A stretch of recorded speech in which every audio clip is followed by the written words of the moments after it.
Ladies and gentlemen, boys and girls, welcome back to Hollywood After Dark, the only late night movie podcast on YouTube worth giving a goddamn about. Tonight we're going to be talking, about the most expensive movie ever made. Is that Fast X, or is it whatever's percolating inside Vin Diesel's massive bald melon? That gigantic egotistical mofo. You gotta love him. More so probably than the guy I cropped out of this shit. Anyway, we're going to be talking about that Escape from New York remake. Bradley Cooper starring in the remake of Bullet, the new Amazon Silk show, and of course, John Leguizamo being a massive hypocrite when it comes to Chris Pratt. Guys, all that and more here tonight, Hollywood After Dark, folks. Let's fucking go.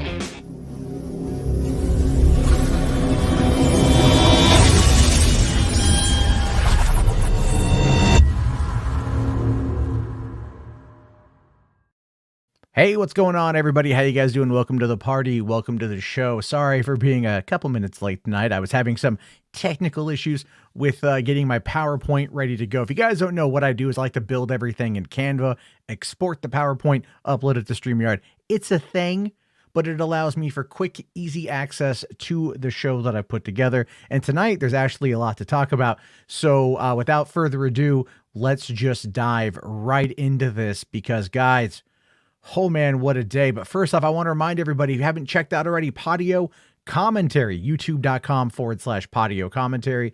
It is where I post my reviews. A week ago, I posted Wakanda Forever, but folks, there's a lot happening this week. We're going to be talking about a lot of movies over there. I have a lot to watch and probably more than I'm going to show you. So if you guys want to check that out, Patio Commentary here on YouTube. And then, eventually I'll get back to doing the podcast side of that as well. Currently hammering out a format style that I think is going to work, but be sure to check that out. Also, you can support the show a little further by heading on over to patreon.com/Matt Jarbo. Become a channel member today. Also, if you guys want to help out, YouTube is in a bit of a weird situation, especially as Twitter gets ready to do whatever it's going to do. Social media is going to respond in kind. And so if you like the show, you like what I do, check it out, support it, patreon.com/Matt Jarbo, or become a channel member. If you don't want to give YouTube 30%, that's why I recommend Patreon. It is the better way to support the show. So that being said, going back to the Patio Commentary thing, let's talk about what movies are coming out this week. There's actually a fair amount for you to watch in theaters as well as streaming, and I totally feel terrible that I left out one particular image from this, which I didn't recognize until right away, right before going live.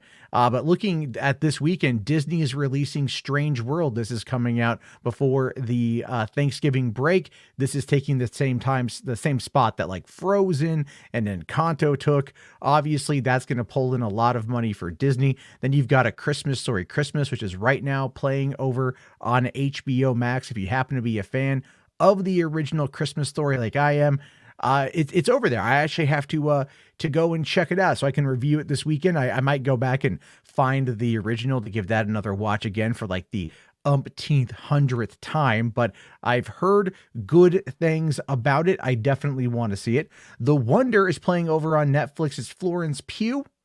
Pew, pew, pew, pew. Everyone loves Florence Pugh. Obviously, it's going to be something I don't even know what the hell it's know that it's out. It's on something to check out there. If you have Paramount Plus, you can go and check out Blues Big City Adventure, folks. That's right. If you happen to be a child of the early 2000s and you 100% love Blues Clues, that's great for you. You can check out a movie. It's like the Spider-Man No Way Home of Blues Clues. They have all the other people, the other hosts of the show.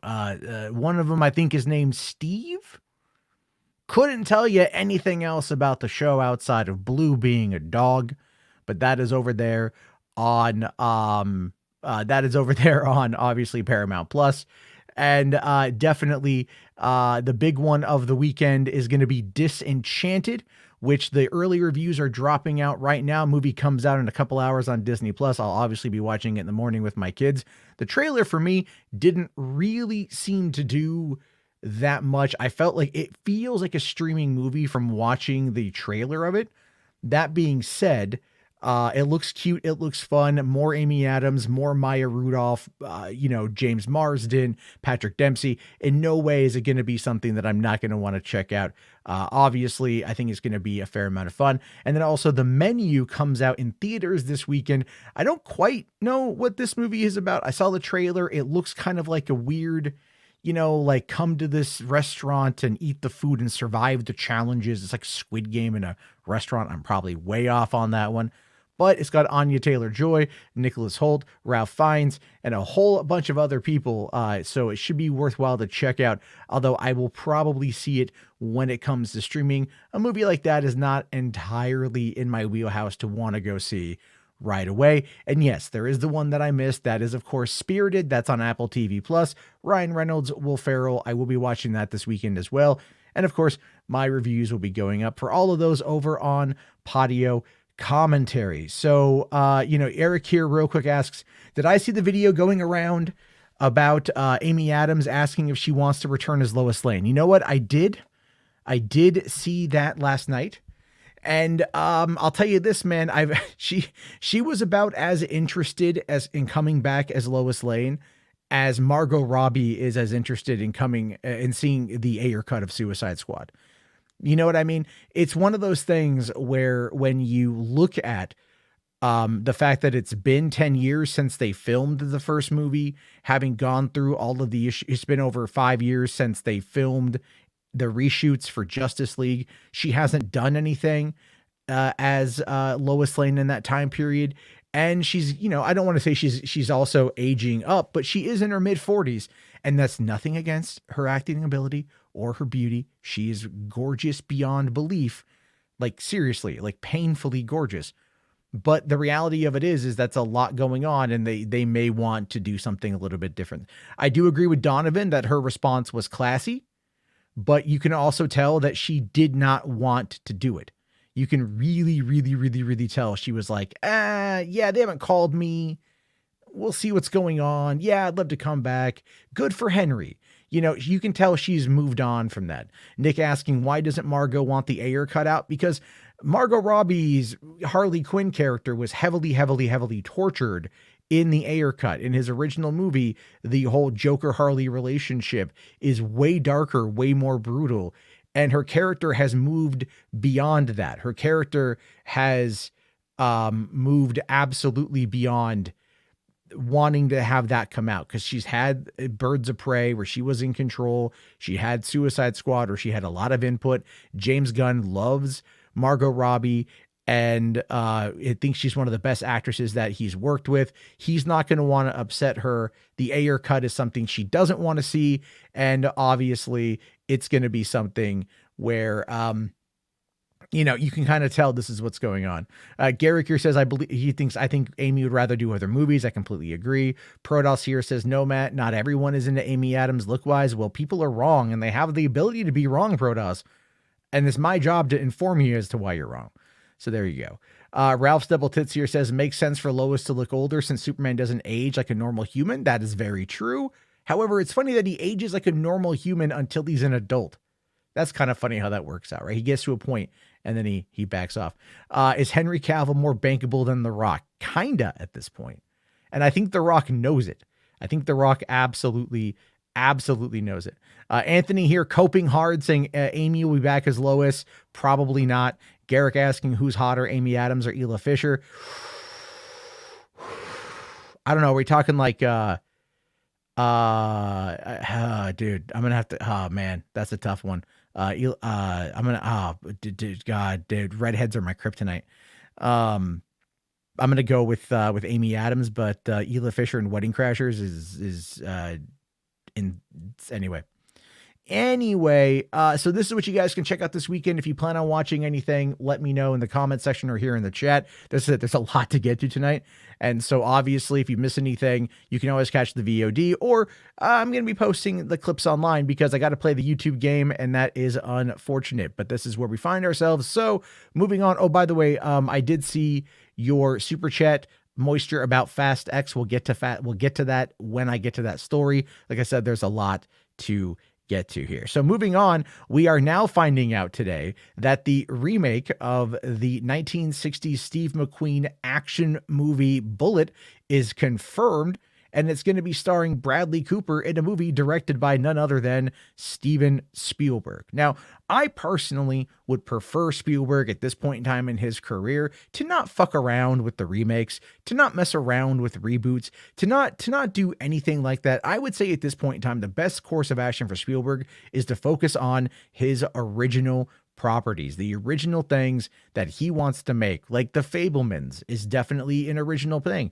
I mean, West Side Story was a remake that did get him a lot of award recognition and things like that, and a couple awards last year, but it's like The Fabelmans is something I'm more interested in seeing. His original properties are something that I'm more interested, because look, he has got less time than he has more time. Does that make sense? I think we all can get it. The clock is ticking. The sands in the hourglass are moving themselves down.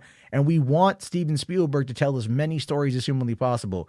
But I kind of really would rather him go and do something else entirely than doing a remake. But saying here, Bradley Cooper is set to star in Steven Spielberg's upcoming film, an original feature based on the character Frank Bullitt, the no-nonsense San Francisco cop played by Steve McQueen in the 1968 action thriller Bullitt. So this is an original feature featuring the character Bullitt. It's not a remake.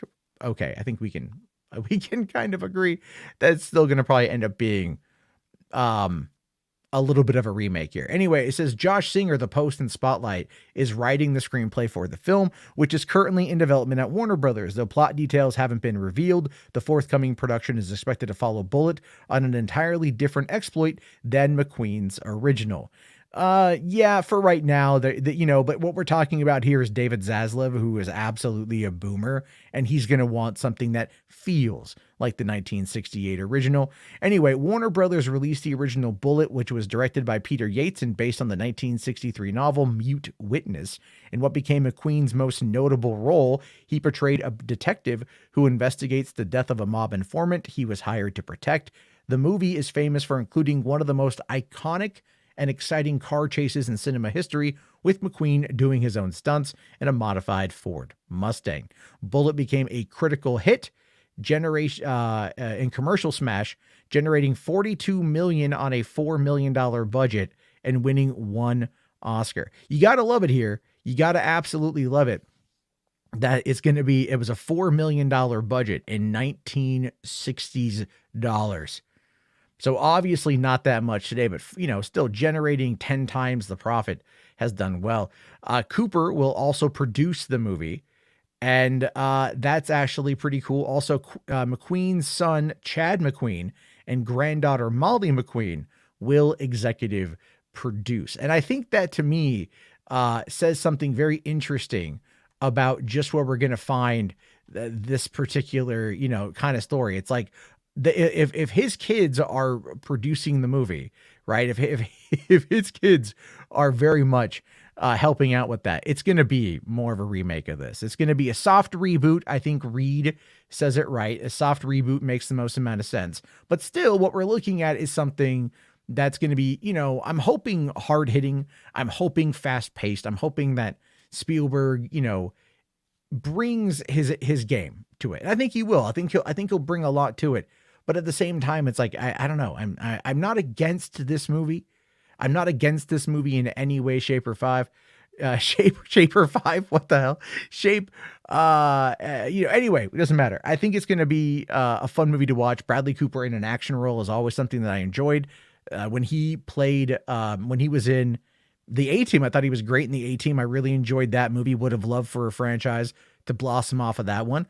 And I feel like, now that he's got his directing chops out of the way and he knows what he wants to do, him coming in and doing some of these roles might actually lead to him being able to direct his own action-packed movie down the road, which I think would actually be a pretty good thing. And who knows, it could turn into a particular franchise. If this is based on a book, franchise, then we could get a fair amount out of this. And Bullitt is always one that people seem to refer to, but I'm gonna let you guys in on a little secret. I know of this movie. I'm aware of this movie. I've never actually seen Bullitt. So now If it's on, it's got to be on HBO Max. If it's Warner's and they're building a movie around it, clearly they're hoping people are going to check it out. Maybe this might be one worth diving into. Anyway, you guys let me know what you think about it, because I am curious on your thoughts. Moving on, let's talk about Sony. Sony tries it.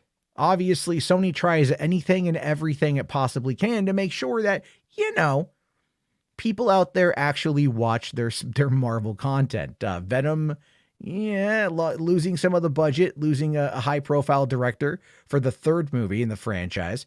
The Morbius movie kind of crashed and burned. Obviously, its Morbin time is more of a joke now than anything else. The Madam Web movie is currently in production with not a lot of hope behind it. And the Craven movie is also, I think, either done or wrapping up filming. But what we're finding out now is that Amazon has ordered multiple Marvel Sony shows, beginning with Silk Spider Society from The Walking Dead alum Angela Kang. Why isn't this on Disney Plus? Why isn't this on Disney Plus? You know what I'm saying? Like, that's what I don't get. That's what I don't understand. Sony doesn't have a home for streaming. They kind of sell everything off. They license everything off. Okay. But it's like they could go and work with Disney on a show like this and have it tie in to everything. We know that they want to have it tied into everything. But I'll tell you the big deal with this as we get into it here. It's really just about the deal Sony Television has with Amazon, and they have a lot of stuff that they do through Amazon. So it's completely ridiculous. Yes, Garrick, I'm aware that Sony decides where it goes, but it's very stupid, in my opinion, to not have this be on Disney Plus. Disney's clearly the better choice, but whatever, let's dive in. Okay, so Amazon orders multiple Marvel Sony shows. I mean, cool. Amazon is officially moving forward with the multiple live action shows based on the Marvel characters controlled by Sony. The first series under the deal will be Silk Spider Society, which was developed by The Walking Dead showrunner Angela Kang, along with Spider-Man Into the Spider-Verse producers Phil Lord and Chris Miller. They got a deal a while back. Yeah, they signed a multi-year overall television deal with Sony, and they were going to do a lot with the Spider-Man stuff. If you've seen Spider-Man Into the Spider-Verse, you know exactly what kind of love and care and devotion that these guys are going to bring to the table. I don't even think that's up for debate at this point. We know how well it's going to do with them. And I think that's what has me the most excited. I love Phil Lord and Chris Miller. I very much am happy to see what's going to be happy with this, what's going to be happening with this. But it's one of those ones too. I'm a little bit worried that it's if Pascal's got a big play in it, if Avi Arad's got a big say in it, if the powers that be at Sony, who I don't necessarily feel make the best decisions, have a lot of say in this, how much studio interference, studio meddling is going to be part of this. I don't quite know. But anyway, it says here that Silk Spider Society will debut domestically on MGM's linear channel, followed by a global launch on Prime Video. The show is based on the characters by Dan Slott and Humberto Ramos for Marvel Comics. It follows Cindy Moon, described as a Korean-American woman bitten by the same spider that bit Peter Parker, as she escapes imprisonment and searches for her missing family on the way to becoming the superhero known as Silk. I have a feeling that the super spider will probably not be, the irradiated spider will probably not be the same one that bit Peter Parker. It just seems kind of weird. It's like, unless she's dragged to Oscorp and she's tested on, it makes literally, I don't know the story. I've never seen it. So I have no idea what's going to happen with it, but we'll have to wait and see. So Jennifer Salk, who's head of Amazon Studios here, she says Amy Pascal, Phil Lord, Chris Miller, and Sony's recent live action and animated reimagining of the Spider-Man franchise has represented some of the most dynamic superhero storytelling in film. Together with Angela Kang's creative vision, we couldn't be more pleased to bring Silk Spider Society to our MGM Plus and Prime Video customers. Now, what I find to be fascinating with that is the fact that they're putting it on MGM Plus first.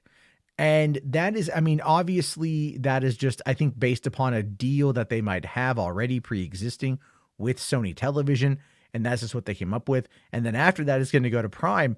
but also Amazon's in the process of laying off 10,000 people. And there's been some speculation, some chatter, I should say, on social media from some of those soon to be laid off Amazon employees that, they should probably, lay off the writers of the Lord of the Rings show, because those people are blaming them for this right now, which I find to be kind of ridiculous. I do find to be kind of ridiculous there. By the way, H. Bars, man, thank you so much for that $50 super chat. I will get to that as soon as I'm done.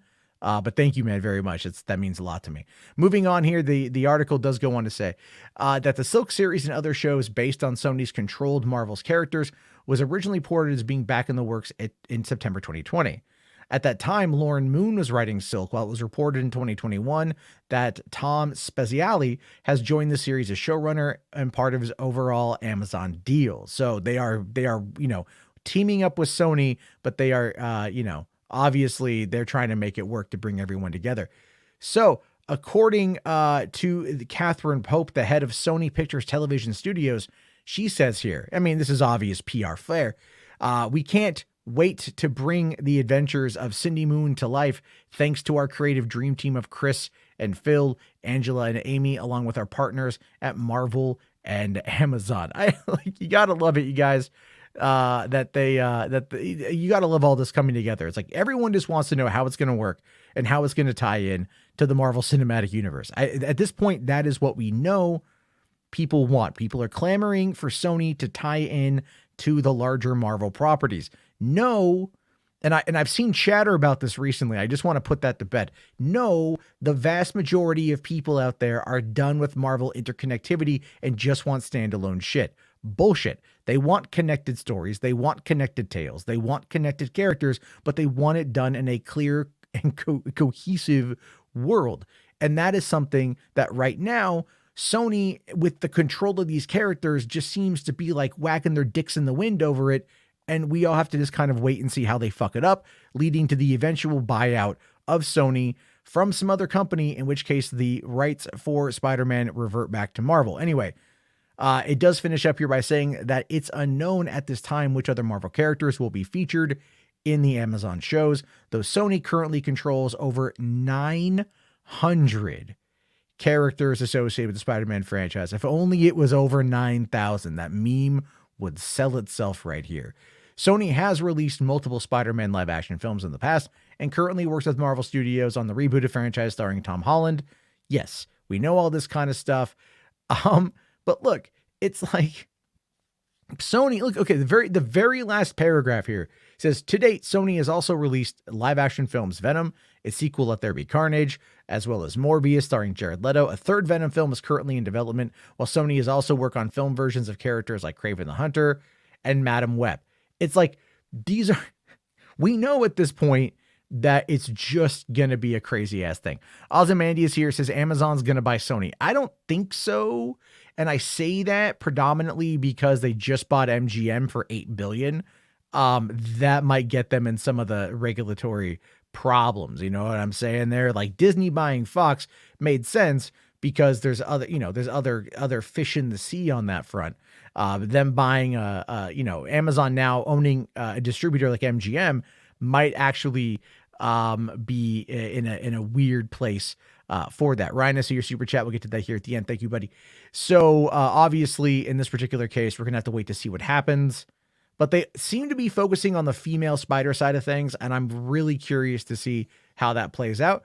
I think getting more out of Spider-Man is going to be great, but as always, I just want it to be cohesive and conclusive and interconnected because I'm an absolute shill for that shit. And I think a lot of you guys are as well, but definitely let me know what you think.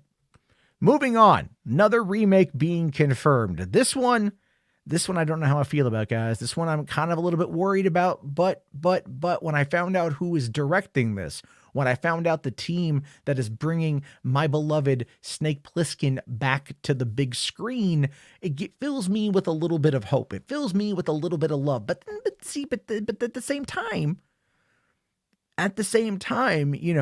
Carpenter backed David Gordon Green and Danny McBride and the reboot of the Halloween franchise.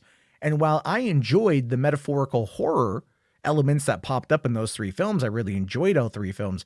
It absolutely ran afoul of a lot of people. And that is something that I think we're going to have to talk about, though. By the way, Jess, I see that super chat. Thank you. Again, I'll get to that when I'm done. What we find out now today is that Escape from New York, Radio Silence in early talks to potentially direct a new movie. Now, Radio Silence did Ready or Not from 2019, which if you have not seen Ready or Not, it is love that movie. It is such a good movie, so well made, so well done, and they did it for cheap. They also did Scream 5 that came out earlier this year. They are doing Scream 6, currently, I think, wrapped up production at the moment, but or they maybe are filming it right now. But that comes out next year, I believe. Obviously, they are these guys are busy at work, and I have faith. Let's find out more here. So according to Bloody Disgusting, we've been hearing about the potential return of a Snake Plissken for many years now. The character, of course, played by Kurt Russell and introduced in John Carpenter's Escape from New York back in 81. Weird to think that that movie is now over 40 years old. And it's still, in my mind, still. Look, I know everyone says The Thing with Kurt Russell. The Thing is their top tier Kurt Russell, John Carpenter collaboration. But like Escape from New York and Big Trouble in Little China were also fantastic. And yes, I'm going to throw in Escape from LA as well, from being just campy and fun. But that original Escape from New York is still so goddamn fucking good. Anyway, this report is apparently coming in from Giant Freaking Robot. So, ugh. But other people have kind of confirmed that this report is at least accurate in regards to the directors from Radio Silence in potential talks to direct this new Escape from New York feature project. Bloody Disgusting sources have indicated that the filmmaking team is indeed working towards that goal, with nothing set in stone. Giant Freaking Robot also reports that Kurt Russell is set to star in the sequel, but at this time, we can let you know that Russell is not attached to the project. Now, listen, if you want to get the money to reboot Escape from New York, having Kurt Russell involved is definitely a good thing. Having him involved in any capacity is going to be a good thing. But I think to a lot of fans out there, especially following the Halloween trilogy, following all of that, if they brought back Laurie Strode for a trilogy of movies, they gave her character a whole new arc, complete with a nice, solid finish for her. And if they do that for this movie, I think fans, myself included, again, I've been a fan ever since I was a kid and I first saw Escape from New York. I remember rushing out to go and see Escape from LA as soon as it hit home video because I wasn't old enough to watch it in theaters at the time. But still, it's like, well, a lot of us, have asked for Escape from Planet Earth, the final Snake Plissken chapter. But then again, it has been 25 years since Escape from New York or Escape from LA even came out. And that's a long time, and Kurt Russell, again, ain't getting any younger. So, give us something we can go off of here, or reboot it.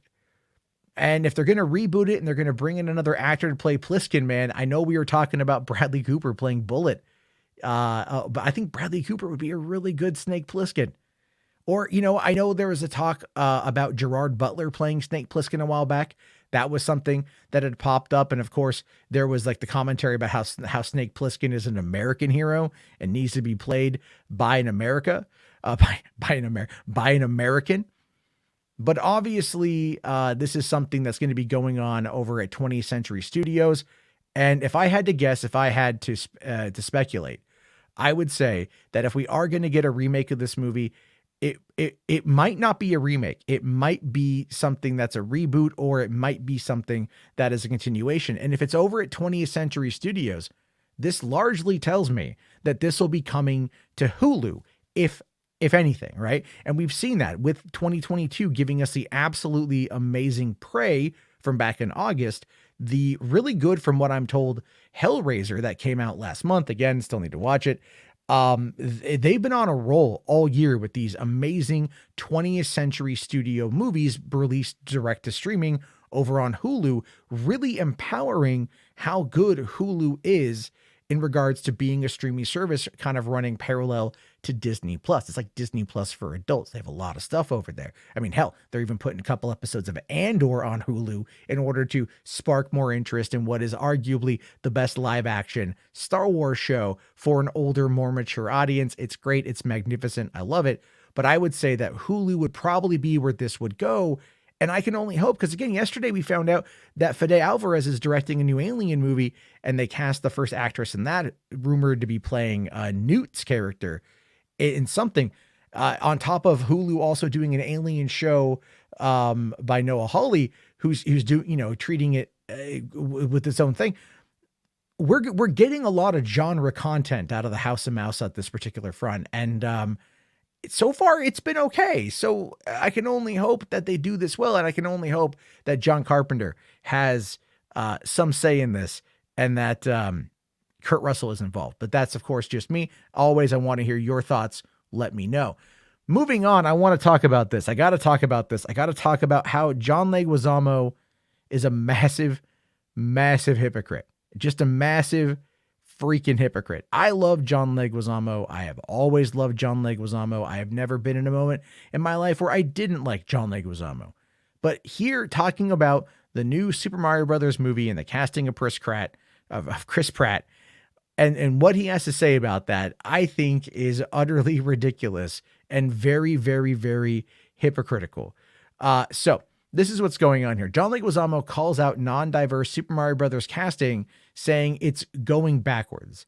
He says here, for them to not cast, we'll read the article. So Leguizamo, who played Luigi in the 1993 live-action film opposite Bob Hoskins, exclusively told IndieWire at the menu premiere in New York that the casting is going backwards with the upcoming animated feature film Super Mario Brothers. The movie had made waves after it was revealed that Chris Pratt would be playing Mario opposite Charlie Day's Luigi. Neither actor is of Italian descent. Okay. Neither actor is of Italian descent. Well, Luigi, as portrayed in the movie, was not Italian. I'm just saying. Now he says here, I'm OG. A lot of people love the original. I did Comic-Con in New York and Baltimore, and everyone's like, no, we love the old one, the original. They're not feeling the new one. And he says, I'm not bitter. It's unfortunate. The thing is, though, listen, I was around in 1993. I was 11 years old when that movie came out. I fundamentally adore that movie. I've always loved that movie. I've always spoken very highly of that movie. But to many people, we understand, the OG fans of that film totally understand that it is not a Super Mario Brothers movie per se. It is something heavily inspired by the game. Nintendo had no oversight on it because they literally did not care. They thought that the brand could survive any movie, good or bad, and they were correct. But still, that is the reality of how that whole thing went down. Now, Leguizamo recalled his turn as Luigi in the 1993 movie, saying that the directors Annabelle Jenkin and Rocky Morton fought really hard for me to be the lead because I was a Latin man, and they, the studio, didn't want me to be in the lead. They fought really hard. It was such a breakthrough. For them to go backwards and not cast another actor of color kind of suck. Here's the thing with that. I found an old quote from John Leguizamo about this. You can actually find this on the Wikipedia for the movie. And he says that, he basically took the role jokingly because, Scarface had come out about 10 years prior, and Al Pacino was not Cuban. He's not Cubano, but he's playing a Cuban mobster, and he's Italian. So he jokingly said back in the 90s, this is payback for fucking Scarface. You know what I mean? So he was even playing it tongue in cheek back then. Obviously this is a situation where I get what he's trying to say, but when I talk about him being a hypocrite, when I really do talk about him being like that, what's unfortunate is that he's got another movie that a lot of people are going to be bringing up. And it's one that came out in the mid 90s after Super Mario Brothers, called The Pest. And if you've ever seen The Pest, this is a movie where he plays a guy by the name of Pest Vargas, who is a con artist in Miami in the 90s. And in this scene right here, he is portraying being a Chinese food delivery boy by dressing up as a person of Chinese descent and going into this restaurant. And even the manager there says, you don't look Chinese, you look like Mo from Three Stooges. And a lot of the movie has him using very stereotypical voices, very stereotypical dress, and everything else. Now listen, am I criticizing The Pest? Fuck no. I love this goddamn movie. It's a total stupid comedic riff on the most dangerous game. It's got Jeffrey Jones as the bad guy, Aries Spears before, his recent legal troubles with Tiffany Haddish, and the movie itself is definitely crazy. This is such a funny ass movie that it doesn't matter what he says about it. He's being hypocritical even after starring in this. I don't care. I still love the original 93 movie of Mario, and I love The Pest as well. I think we actually watched the opening of the movie on the show a while back, and I ended up getting a content ID claim because even whoever owns the rights to that fucking movie is like, we got to get money somehow, you guys. We got to get money somehow. But that's the whole point. So look, is Leguizamo a hypocrite? Yes, he is. But does it matter? No, it doesn't. Melanandri is of Italian descent himself. He's like, it's perfectly fine, blah, blah, blah. I think many people in this particular case are massively overreacting to this. But this is how a lot of the times the media does frame these particular situations. When the media looks at how these stories, especially IndieWire, who brought this up to Leguizamo, IndieWire is massively, I don't want to say progressive, but they're super liberal. They're super libby. You know what I mean? They're like bleeding heart so, annoyingly so. And I say this as a liberal progressive, but they're very much like that. They're very social justice warrior outlets. And I'm not a huge fan of their op-eds, to be fair. But they're going to apply it from that perspective. They're going to look at it from that perspective. They're going to ask him those questions. And he's voiced his concern before. So obviously it's going to come back up again. And because there's been recent classification of a new Mario Brothers trailer that is supposedly going to be premiering at the Video Game Awards coming up here in the next couple of weeks, obviously having Mario Brothers in the title, having John Leguizamo criticize the new movie is going to fuel that hate machine that's going to bring in a lot of that nonsense. And that's pretty much why they're doing it. But that being said, you know what? Bring on Super Mario Brothers. Bring on the 4K release of the original 93 movie. It hits its 30th anniversary in April of next year, surprisingly or not surprisingly, right at the same time that the new movie drops. And I really do hope that they put the old movie back in theaters for like a Fathom event revival, because god damn it, I would be there in a heartbeat, especially to watch Bob Hoskins, and especially because of my love of John Leguizamo as Luigi in that movie. But that's just me, an old ass fan, and my thoughts. Let me know yours. Let me know. Diving into the final story of the night, guys. This one is, what in the hell is going on over at Universal? These guys right now, they got to be going, what's happening? $340 million is currently what is being speculated, what is being reported as the new budget of Fast X. Why?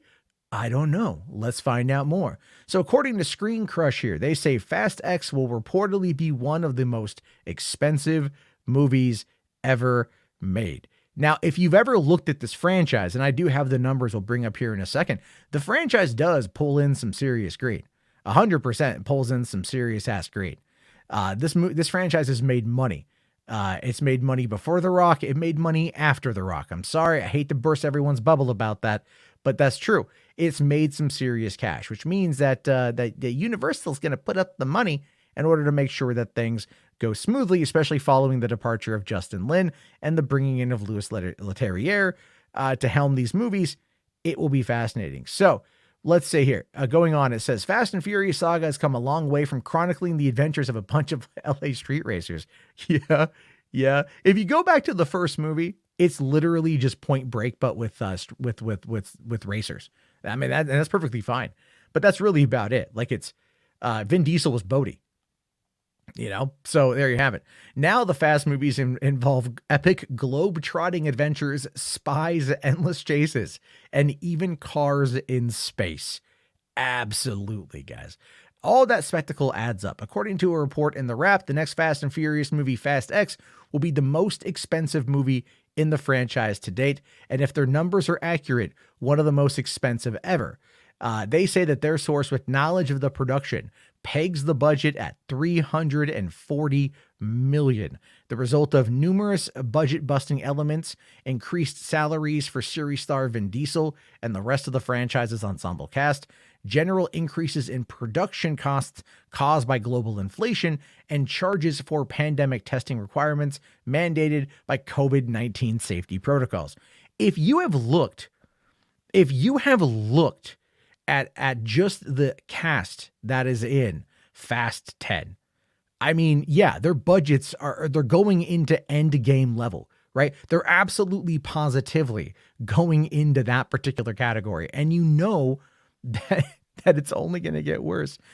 Going on here, it says Hollywood accounting is notoriously private and murky, so it's tough to get an official and definitive numbers for any movie, much less gigantic ones. But according to some lists, $340 million would put Fast X in the top 5 most expensive movies ever, only behind Pirates of the Caribbean on Stranger Tides and the last 3 Avengers sequels, Age of Ultron, Endgame, and Infinity War. I don't know why Endgame came before Infinity War. What are you doing?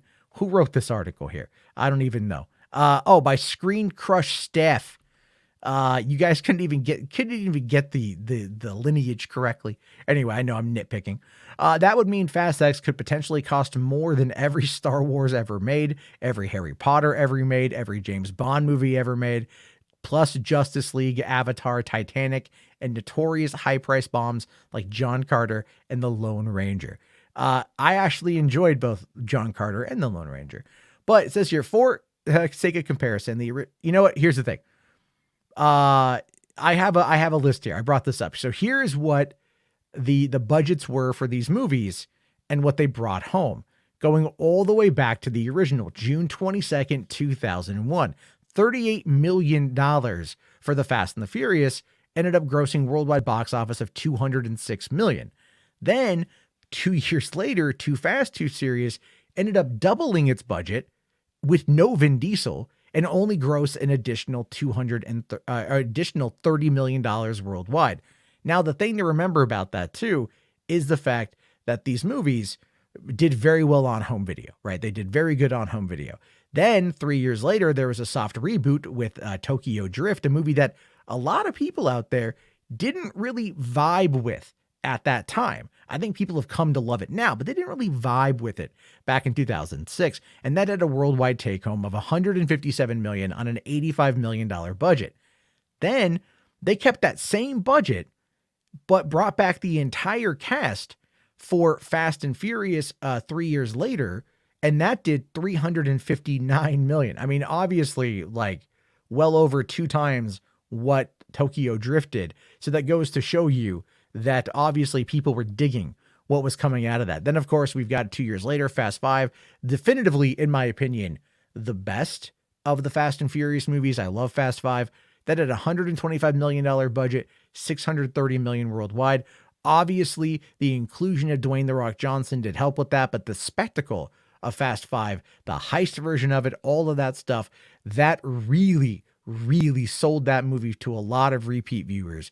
And that was a big factor. Then Fast and Furious 6 coming out only a couple years after that with a $160 million budget, grossed even more money, $789 million worldwide, which is crazy. But that, again, is coming off the hype of number 5. Number 5 really did reset the tone, and a lot of people absolutely loved it. Then you had Furious 7, the movie that cost $190 million. A lot of that had to do with the tragedy of Paul Walker passing in the fall of 2013. Weird to think that he's been dead now for 9 years, but that went on to go do $1.5 billion, right? $1.5 billion. Followed up by The Fate of the Furious 2 years later, which had an even bigger budget of $250. Obviously, certain people requesting a lot more money, and the inclusion of Charlize Theron, $1.236 billion worldwide. Followed up 2 years after that by Hobbs and Shaw, which only did $760 million worldwide on another $200 million budget. And then Fast 9, The Fast Saga during COVID, movie that was delayed, but still coming out during COVID when the box office wasn't as big as it is right now, still pulled in $720 million worldwide. I mean, obviously these movies have pulled so much money. They have made absolutely so much cash. It makes all the sense in the world that Universal's like, let's just put this money out there and let's go with that. Now, correct me if I'm wrong, but isn't Fast X and Fast 11, they're doing like, those are the last two, right? So are they shooting them back to back? I don't know all of the specifics about Fast X. I still haven't seen Fast 9 or Hobbs and Shaw. I don't know why. I'm a huge Fast and Furious fan. I love all that shit. I still haven't seen the last two movies. I need to. I will, obviously. I have Peacock. Because I'm an Xfinity member, so I'll have to go and do that one. Rami Batflick here says James Wan made Fast and Furious great again. Yeah, he really did. He really did. And he took what he learned off of that movie and he brought that over to Aquaman. And that went on to go do another $1 billion. He had 2 in a row, man. 2 in a row. I freaking loved it. I love James Wan as a director.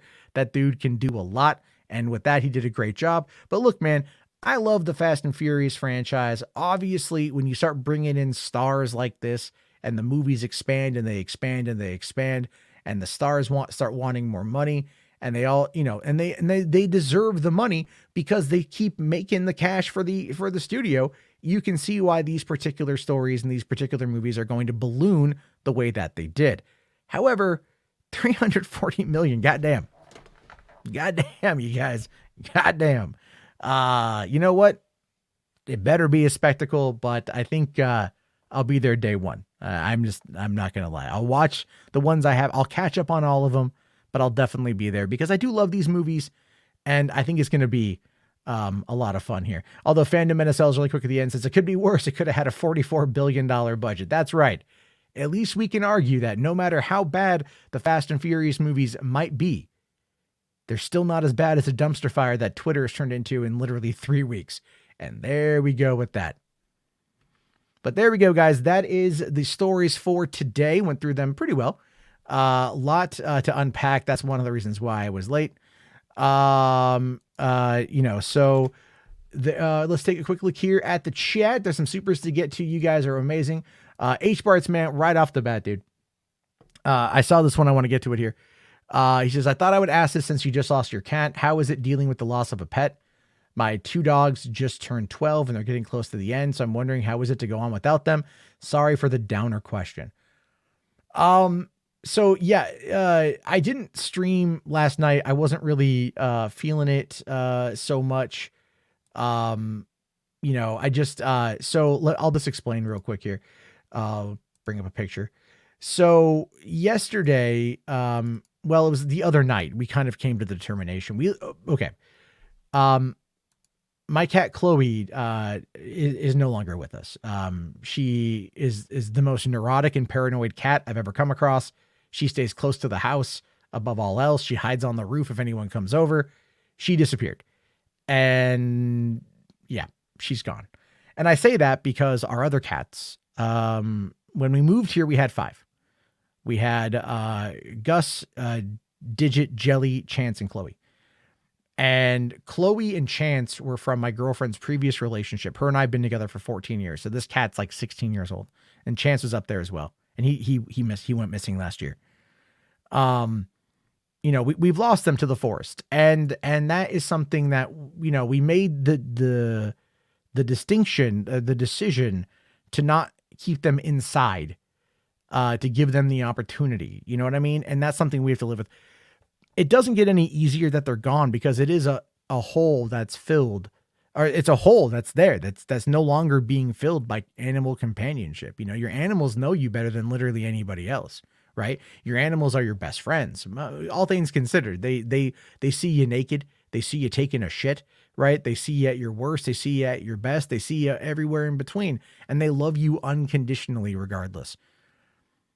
If your dogs are 12 and they're getting up there in years, then just enjoy the time you have.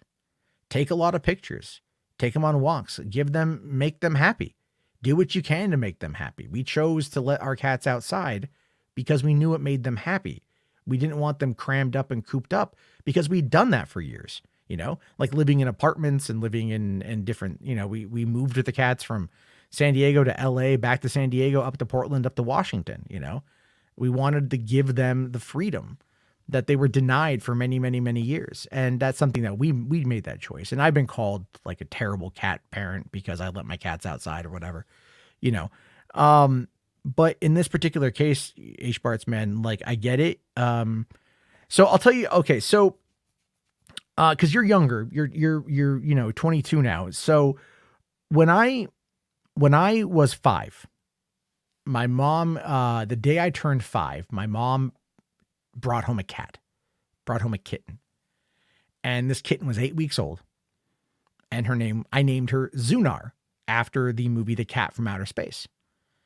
And Zunar was my best friend, man. Like I had my friend best friends, but Zunar was my best. She was my best gal.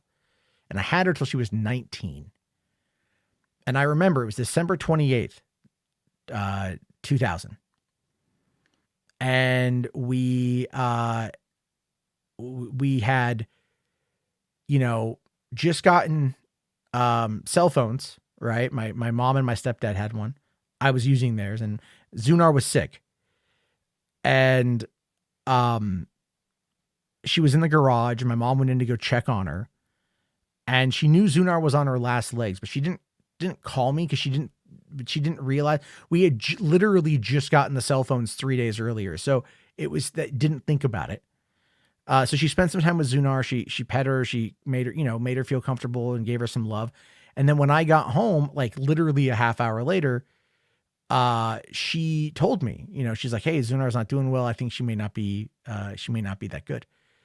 And so I go into the garage and I find her, and she had already passed. And I'll tell you this, I was fucking furious, dude. I was so goddamn furious. Because I'm like, why didn't you call me? Why didn't you tell me? I would have come home right away. Why? I was so mad and I was so upset. I didn't get the chance to say goodbye to her in the way that I wanted to. And I was angry and I was frustrated, and I started to cry and cry and cry. And I just spent the next 2 days in bed. I was bawling. I was just so upset that I lost my best friend I was so mad. And our other cat at the time, a cat named Tiger, super antisocial, right? Fucking hated everybody. This cat hated everybody. He came in my room and he cuddled up next to me. Only time he'd ever done that before he passed a couple years later. And only time he'd ever done that was that one day after Zunar passed. And I think he felt it and I felt it. And I was so upset. And you want to know what sucks even more, right? And I'll tell you that I'm being honest here. She's been dead over 20 years.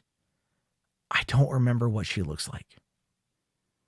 I have a vague recollection of what she looks like. I didn't think about it. I didn't take pictures. You know what I mean? I don't have the memory. It's gone. And I hate that because I remember the feeling. I remember the feeling of her. I remember the energy, but I can't remember what she looks like. And it just, it sucks, So what I mean by that is I'm not trying to bring everything down, obviously, but it's, what I mean is if you are at the point where your animals are getting up there in years and you are worried about that, make memories with them. Make them happy, make you happy, take pictures. I took a lot of pictures of Chloe before. The picture I posted was just one of a couple I'd taken of her on her perch, being Chloe. I got pictures of Chance, Gus, Digit, Jelly, and they're all gone. They're all gone. We are now a catless house, and that I hate that feeling. I do. I hate the feeling because I miss waking up in the middle of the night and hearing meow, whatever. I miss the feeling of the purring, the comforting, all that stuff, man. Which is why I know you're vulnerable about this. So I feel that you should probably just spend that time. Anyway, hope that's a solid answer. Kind of a long answer. Anyway, yeah, there's that. So,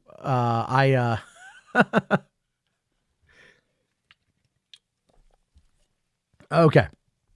Sorry. Yeah, it's kind of a weird question. All right. Moisture for 5. Sorry, buddy. Thank you for getting this. It says Fast 5 is not the most expensive movie. Both Avengers, Age of Ultron, and Pirates of the Caribbean are nearly 400 million. Well, yeah, but that's 400 million including marketing, right? Even Zack Snyder's Justice League as a whole has a $400 million budget. If you look at the original production, the reshoots, the marketing release for the 2017 movie, the $70 million added to the Snyder Cut, as well as the marketing of the Snyder Cut, is like $400 million. So yeah, these movies, they make money. But here's the thing though, is Fast 10 will turn a tidy profit for the studio. Whereas Zack Snyder's Justice League did not really move the needle for Warner's, unfortunately. Ryan here for 5, thank you, says, I just want you to know the teaser for Elemental just dropped. You know what? I haven't seen the teaser for that yet. We'll watch it real quick because I should be able to get around copyright on that one. That's something that that Disney's usually pretty good about. But I do want to see this. Obviously, this is going to be playing alongside whatever it's called. You know, it's going to be playing alongside the Strange World that's coming out. So, all right, let's go.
Sorry.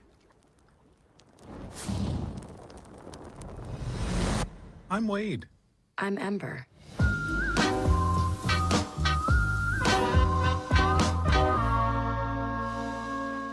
right, that actually looks pretty good. I mean, obviously, yeah, opposites react. That looks pretty good. Let's see. Ralph's Double Tits here says, I have no hype for any Disney projects, including animated. Everything is either bad, disappointing, or horrible. You, sir, just hate things. Man, fucking, you know, what is it? Encanto was really solid. Turning Red was great. Lightyear was actually really good. People out there didn't give it a chance. You know what I'm saying? So there's a lot there with that, man. Also here, Jess for 5. Thanks, buddy. Says, it's funny that Microsoft believed that when they bought Rare, they thought they got the rights to Donkey Kong. Imagine when a company buys Sony and no Spidey. Here's the thing with that, Jess, is they know that's going to happen. Like, they know, everyone out there knows the rights breaks down for how that's going to play out, right? Like, no, anyone who wants to, this is why Sony, it's in Sony's best interest in order to just not, to like not sell, right? But they may not have a choice because they really haven't done that much recently. Jess for another $2, thank you, says, Fire is the new waifu. I can see a lot of people going for waifu. I can see that. Yeah, I can see that. There's a lot of love for the anthropomorphic. I can't never pronounce that goddamn shit. You know, those kind of characters, whether it's like a, you know, Judy Hopps, there's a lot of love for Judy Hopps out there. A lot of weird love for Judy Hopps. Don't look up Judy Hopps Rule 34, obviously. Let's see. The animation does look a little bit different, but that's Pixar trying a couple new things. I think it's pretty good. Shiny here says, I want a Killer Instinct movie. Fuck yeah, dude. That'd be fantastic. I'd love to see Killer Instinct, the movie. That'd be great. McQuan here says, Disney seems like they want Strange World to fail. Why is that? I haven't got that vibe. I haven't got that vibe yet at all. I just feel like it's, I feel like the issue is they just like, I haven't, like, maybe kids movies just aren't really knocking it out of the park. You know what I mean? Like, Disney's had trouble with that. They definitely don't want it to fail, but it's also like, if you think about it, they're kind of flooding the market. So they got Black Panther Wakanda Forever, which is going to go from like 180 million down to like 72 million over the course of the weekend. And then you're looking at like, Strange World coming out over the holiday break. Okay. And then in a month, you've got Avatar, which is just going to demolish everything. According to one report that I saw today, it is Gen Z's most anticipated movie of the year. So it's like Disney's just kind of running the show right now, but they might be worried that they might be having too much in the marketplace, and that can be a problem, obviously. Rationally says, get rid of Canva and get Adobe Photoshop. I have Photoshop. I still have to get assets, and I can easily work within Canva. I don't think, dude, you don't know what you're talking about. Like, Canva's great. I can make my thumbnails and I can move all my assets around really quick. The problem is just the download speed. And I had a long ass episode. That was really what took that time. So there's that. Avatar is only going to make 100 million or $100. Dude, it's going to make so much fucking money, man. It's going to make so much fucking money. You have to, H Parts here says Max has to now pay for my dad to see Avatar 2 as well, even though neither of us have watched. Why the fuck haven't you watched the first movie? Why the fuck haven't you watched go watch it. Literally, you watched Eternals. Go watch it. Anyway, did I get my Avatar 2 IMAX fan first tickets? I didn't know that was going to happen. I didn't know that was a thing. I haven't seen that though. Avatar 2 IMAX fan tickets. Let me Google that right quick. Let's see here. I haven't, I got all I'm seeing on here is just Avatar's re-release, which I already saw in theaters. I took my dad to go see it, and my dad is going to take me to go see it. I mean, like I'm looking on Fandango right now for Avatar, man. They don't have shit. Nothing selling tickets yet. Trust me, I would know if Disney, if they got the tickets up, I would definitely go see it. H Bar here says, I see 900 million box office. You mean like domestic? Because I could see Avatar 2 doing 900 million domestic. That's the thing. So, Spherical Commander says, Eternals had more of an original plot than Avatar. Unobtainium. Let's see. Isn't unobtainium an actual thing? Right? It's an actual thing. Unobtainium is just a term used to refer to a material that cannot be accessed, such as material that may be rare, prohibitively expensive, controlled, or simply non-existent. In fiction, engineering, and thought experience, unobtainium is a material ideal for a particular application, but impractically hard to get. So in response to looking at it from that perspective and applying it to the methodology of and etymology of what Avatar's doing, the fact that they have to travel 5 years in suspended hypersleep, suspended animation to go from Earth to Pandora in order to mine unobtainium, it seems pretty impractical to get, very difficult. So calling it unobtainium is dumb until you go and you look at the etymology of the word. When you start looking into it, I think you're going to understand that. Rami Batflick here says, will Black Adam surpass Eternals box office? Ooh, I don't even know what Eternals, what did it do? I don't even know what it did. 402 million USD. Is that worldwide? Yeah, I could see Black Adam beating that. Yeah. Black Adam box office. Right now it's at 353. It's still going to open up in a couple more locations here pretty soon. China still probably isn't going to happen. Hypersleep, no movie's ever done that before. Gee, what the fuck, dude? Like, that's not even like, okay, now you're just being facetious. Now you're literally just being facetious. Like, no one's ever done hypersleep before. Jesus Christ, man. Yeah, I know. Right? It's happened quite often. Go back to 1968's fucking Planet of the Apes. They had hypersleep back then. And a couple of the people fucking died because they slept for several hundred years. You know? Just now you're just being facetious. You're just being laugh it up, fuzzball. Anyway, Fandom NSLs here says, imagine Black Panther 2 made close to $1 billion, but you never knew because you only watched Geeks and Gamers or Ryan Kindle's videos constantly saying it's a flop. Yeah, okay, so I haven't watched any of their content. I don't watch their content, Fandom Menace. I don't know how you do what you do. What are they saying that makes it like it's going to be a flop? I don't understand that.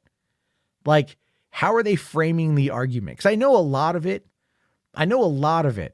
had to do with, again, it's just like their audience doesn't actually do the research. A lot of it is performative theater, because they're like, oh my God, this movie's going to be terrible. No one's going to go see it, but they rush out day one to go watch it. You know what I'm saying? So it's obviously a load of bullshit. H-Parts here says Eternals had a sunset though. I mean, technically the sun did set over Kahndaq and Black Adam. It did. It really did. Ralph Stubble-Tits here says Avatar 2 negativity is not welcomed here in HWAD. It isn't. I won't stand for any Avatar 2 negativity. If it's bad, I'll tell you, but I'm looking forward to seeing it. I'm really looking forward to seeing it.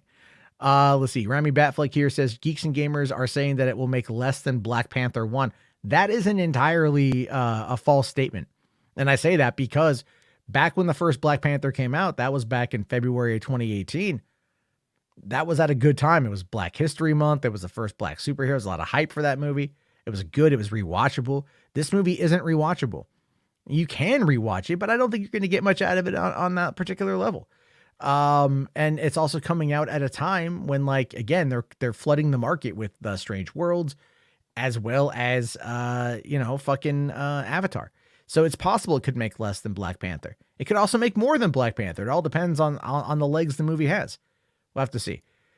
Fandom NSLs here says they're calling it a flop because it's tracking less than Doctor Strange 2, and its Monday box office had a 73% drop off from Sunday. Yes, I'm dead serious. They made 2 different videos about this. So it's a non-holiday week, right? It's a non-holiday week, and it had a 73% drop off from Sunday. Yeah, that's usually like not unheard of, right? It's usually not unheard of.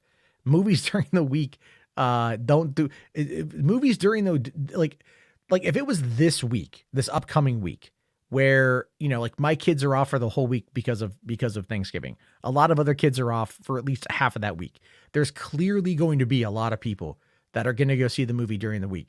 As we get into the 2 weeks for the holiday season where there's a lot of time. I remember like Star Wars: The Rise of Skywalker made $1 billion in the first week because it happened at a time when there was a lot of kids that were out of school and families went to go fucking see it. Families are going to go see Avatar probably a couple times. So it's going to make a lot of money in that first couple days. It's strategic to release it then. Black Panther Wakanda Forever probably should not have come out in November. It should have been a Black History Month movie.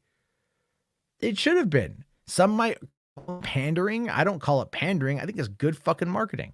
If the first movie came out in February and did very well, release the follow-up movie in the same month. And you're just, you're going to probably catch lightning in a bottle again. The biggest problem though is that the biggest problem is that Black Panther Wakanda Forever is really not that exciting. It's a 3-hour wake. It's a funeral type environment. It has its moments. It has its MacGuffins. It has a bunch of issues with the movie, but it's not bad. It's not bad. Like, it's just not the first movie. And that is going to be something that, like, are people going to want to go back multiple times and watch something that is like 3 hours of like catharsis porn? You know what I mean? Like, I don't know. I don't quite know. Let's see here. Gasp using actual box office analysis instead of rambling a bunch of nothing. That's silly talk. Well, that's what I do. Phantom NSL here says they should have switched the release date with Quantumania. I agree. Yes, I absolutely agree. And Quantumania is like practically done. So you could have put it out there. But I don't know. I don't know. Look, they obviously know what they're doing. The movie's obviously going to turn a profit. And it's going to hit Disney Plus, and it's going to boost numbers for that. And the DVD sales are going to be through the fucking roof. They're going to make a lot of money. It's going to come out in February on Disney Plus, probably. Yeah. Spherical Man says, at least they didn't kill off the villain this time. I mean, yeah. I still think they should bring back Killmonger. He was the best part of that first movie. Flat out. Hands down. So, Anyway, let me see what else is going on here. All right.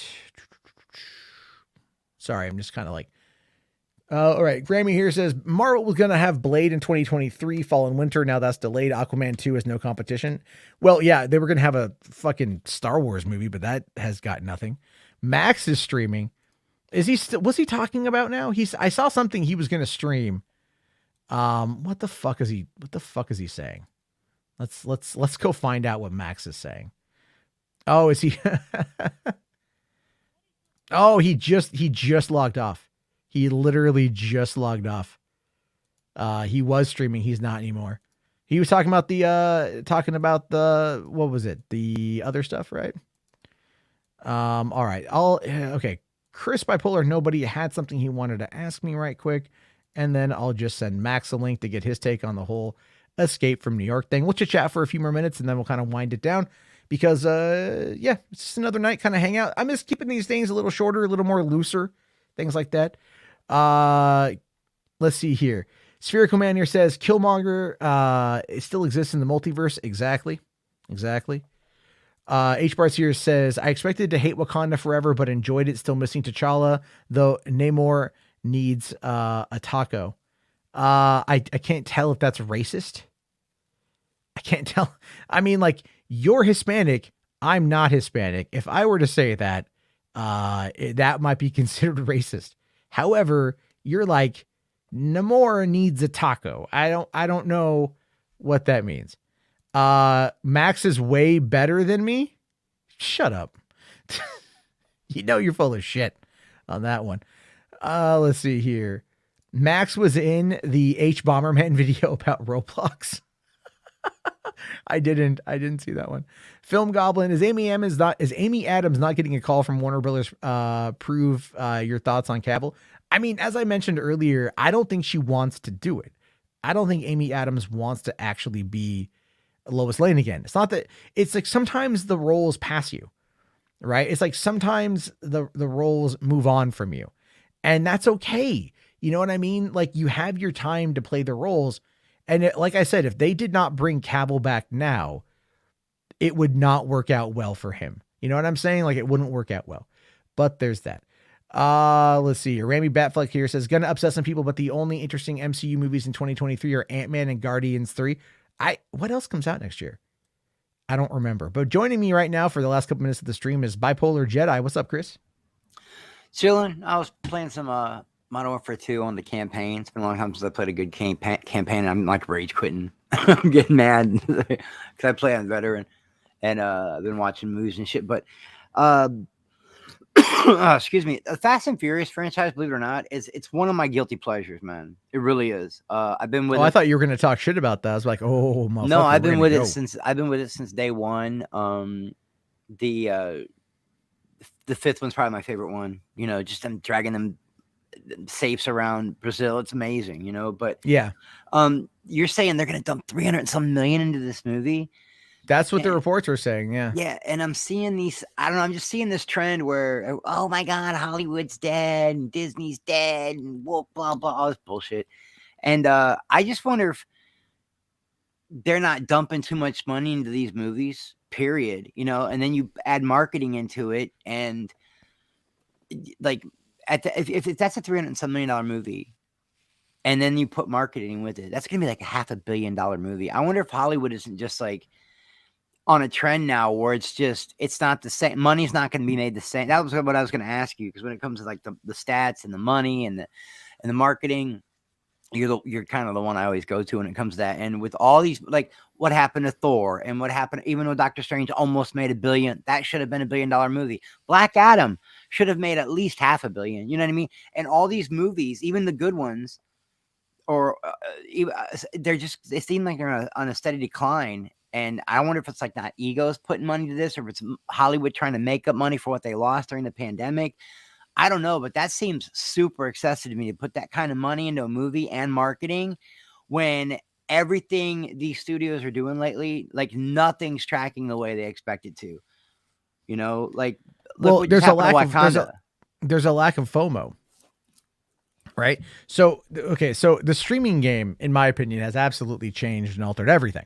Yeah, it's like naturally changed music. It really Yeah, has. it really did. It really did. It took a number of years to catch up with that, but yeah, it's true. You know, I mean, like I remember going to Tower Records when they were closing down and getting things at a serious discount. You know, or other music stores when they're closing, and you're like, oh my god, you know. Me being the music man that I am, a big part of my, like before we had FYE, it was called Backstage Music, and then it was called something else. And I would go there, and I had like a set money that I would say from each paycheck set aside just for CDs. Now you just mention a CD, and your kids look at you like you're retarded. Like, what the fuck is a CD? You know, well, like I have a 2013 Kia Soul. I've had it since 2016. You know how many CDs I put in the CD player? One. The Never Ending Story soundtrack. No, it was no. My friend was, when I first bought the car, the auxiliary adapter didn't work. I had to get a new one installed, and I was driving up to my dad's house, and he lived like 100 miles away, and I was like, I want something to listen to, and so my buddy does audio dramas, and so I downloaded his audio dramas and I burned him to a CD, and that's what I listened to on the drive up. You know, and then on the drive back, I discovered that I had Sirius XM, and I'm like, oh, all right. I didn't know I had Sirius XM in the car, and I still have it to this day. Satellite radio changed everything, and then it turned into, you know, just you could plug in your phone right to your, or Bluetooth to your. So that changed, and I wonder if you're probably right. I'm sure streaming has something to do with it, but I just don't understand, like, why these movies aren't tracking the way. And it can't all be Hollywood ego. Like, we're making the best movie ever. It's going to make at least 700 million. No, it's not all ego. These movies are not tracking the way anybody expected. Look at what happened in Wakanda. That should have been $1 billion movie. Now, the truth is, the movie's not that good. It's not. I don't really like it. There's some parts I love, but it's not a great movie. That might be part of it, word of mouth. But I don't know, man. It's weird watching Hollywood like falter like this right before my eyes when it was such a huge part of your childhood, my childhood. You know, all we had as kids was music and movies. Yeah, but you got to remember though that like this shit, it ebbs and it flows, dude. You know what I mean? Like, I mean, you can sit there and say like, you know, music is dead, but fucking Taylor Swift's new concert crashed Ticketmaster to the point of where it's a massive controversy. Yeah, that's where all the money comes from now, Maddie. That's where it all comes from. You can't. Oh yeah, no, it's been like that for years. It's been like that for years. All like that's why everybody's touring so much now. You got groups like, wait, who? Cinderella. Cinderella's on tour with who? Poison. What? Did we get in a time machine? Where's the DeLorean? But no, these guys got to make their money somehow. Yeah. You know, so they got and a lot of that 80s and early 90s stuff is coming back in a big way, you know. Might as well. I mean, yeah, well, that generation is now turned, you know, is middle-aged, right? Yeah. So they're all hitting midlife crisis territory, and they're like, I just pine for what it was like back in the day. But out there killing it. The last Slayer concert I went to, and Slayer may not be everybody's cup of tea, but I went to Slayer, Lamb of God, who else was there? Anthrax. There's a lot of good groups there, but I'm watching grandparents with their sons and their grandkids, all three at the Slayer concert. That's how long Slayer's been around, and they're still touring. Yeah. Same with Iron Maiden. So I don't know, man. I just really hope, because remember for a while it was all doom and gloom. Movie theaters going the way of dodo. Even Grace tried to like pass off that like Hollywood's dead or theaters are dead, and I don't say it happened. I think people always want that experience. People still love drive-ins. They're few and far between, but people still love them. Well, I mean, like I worked at one for 10 years, so I know a thing or two about drive-ins, right? And yeah, in San Diego, we were open 365 days a year, even during a fucking fire, right? When San Diego was on fire in 2003, I was still there prepping the snack bar. We actually didn't end up opening that night because one person was waiting in line, and they're like, "Oh, we got to go. Our house is on fire." And then every other person in line was all like, yeah, fuck that shit. We're out of here. And then it was funny because from the production booth, I could see on the other side of town, and there was a big hill coming in from a place called Tierra Santa, and you could see the 50-foot wall of flame coming down the hill. Yeah. It was a ways from us. It wouldn't have touched us. But I'm just saying, it's like that was a nice fiery backdrop to watching your movie. I forget what even was playing that time. But I mean, I would say like, I've been there. Yeah, no, theaters, look, man, like theaters, the novelty of theaters is really what I think is going to save shit. And it's like that FOMO, right? It's like if, you know, you look at something like these big superhero movies, they pump in all these hundreds of millions of dollars, but if they're not rewatchable and they don't evoke that emotion of rewatchability, then they're Yeah, you know, people aren't going to go back to the they're theater, not going to and go that back. has been happening. But It we also is. got inflation, and everything else is the prices went up. You know, like Cinemark for the last like shit, dude, 2 years or something, like, you know, whatever, year and a half, they've had like, you know, large popcorns are like $7.50, Oh right? yeah, if I want to go out with my girl and go to a movie, and I don't, I don't make her pay for anything. It's just how I am. You're talking $30 for 2 tickets. You know what I mean? It's $15 a ticket, and then another 30 for if you want to, drink and eat. And you're talking $60 just to go to the movies now on a weekend. Now you start adding up how many movies that are coming out each month that you might want to see, that you really want to see in the theater. Man, your yearly budget for movies could be $1,000, $2,000, somewhere in there. That's a lot of money for Well, movies, that's man. if you take your whole family. Yeah. I mean, right now, like I go and I have Cinemark. I pay $9 a month, and I get or $10 a month, and I get a free ticket with that. And then every other ticket is $9. So, and even if it's like a Fathom event, it will only charge me like, you know, I Yeah, I think should get on one of those programs like it you just, guys I are mean, all like there's on. ways to do it, but it's like Yeah. what they do is they want you to go and they want you to like go to the concession stand. Cause I get 20% off of concessions. So I can go get like a large popcorn, which is, you know, my treat to myself, for like fucking $7. I'm like, that's fine with me. If I already paid for the ticket for the month and I've got like 9 tickets that are still backlogged from during the pandemic, you know, they still charged me every month, but I still had those credits, you know, whatever. I'm like, I'm good, and they don't expire, and they're good, and I can go and see movies whenever I want. But I still pick and choose what I go see. A lot of us pick and choose what we go see. That's kind of the bigger factor of it is, you know, like think about it like this. It's like you go, okay, it's Friday night. Where the fuck do I want to go? All right. Well, what do I want? Okay. Do I want to go deal with traffic? No, I just spent an hour driving home from work. Do I want to go see a movie in the theater? Yeah, I could, but you know, there's been a whole bunch of new movies put out on streaming, and I can order in from, you know, Uber or DoorDash or whatever. Or there's TV shows you want to catch up The on. TV shows you want to Yeah. catch up on. Yeah. There's like, look, there's a lot more. It's not even people are worried about COVID anymore. It's just like the whole industry has changed on that front. And the problem is that these studios, they keep pumping in all this fucking money because they're trying to get the international box office. Let's be fair. They're really trying to get the international box office. But with China fucking shutting a lot of shit down and barely letting anything in, you know, that's going to Yeah. be a big problem. That's a huge problem. Yeah, it's I can't. I don't know why they shut down Black Adam. Like, what was that about? Why would they? Well, be no, like, it's not just Black Black Adam. It's like they shut down Black Panther too. They Yeah. shut down like a bunch of movies. Like the Batman was banned in China. It eventually scored a release date down the road, a couple weeks after it came out. What you got to look at is China as a culture is changing. Literally, China as a culture.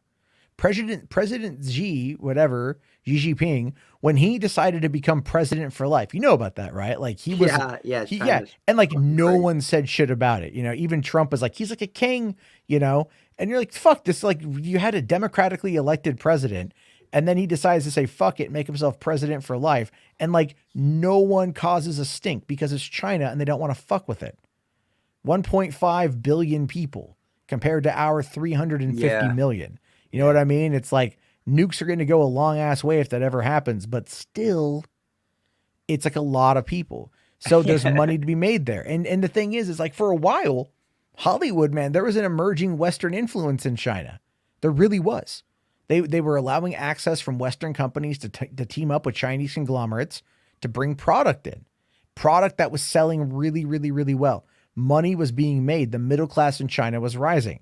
Then COVID happened and shut a lot of that shit down. And President Xi used that as a way to assert further control, to take this country backwards. You know what they say in the political world: never let a good tragedy go to waste. You know, pretty much, yeah.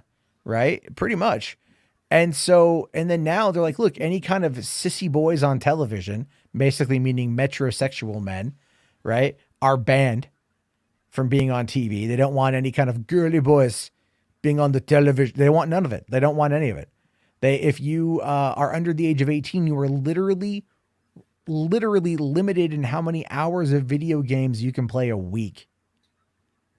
Yeah, I heard and about that. I heard, and how much internet you're allowed. yeah, so they're shutting down all that shit. They're putting a re-emphasis on the mass education system, which again will always beat us because we're just like, hey, education, fuck that. Fuck giving that any money, and that's It's been why. like that as long as I can remember. Oh yeah, and there's a reason why a lot of our India and China, India and all the Asian community, just Yeah. Asia, period, bro. Well, Asia yeah. shuts us the fuck down.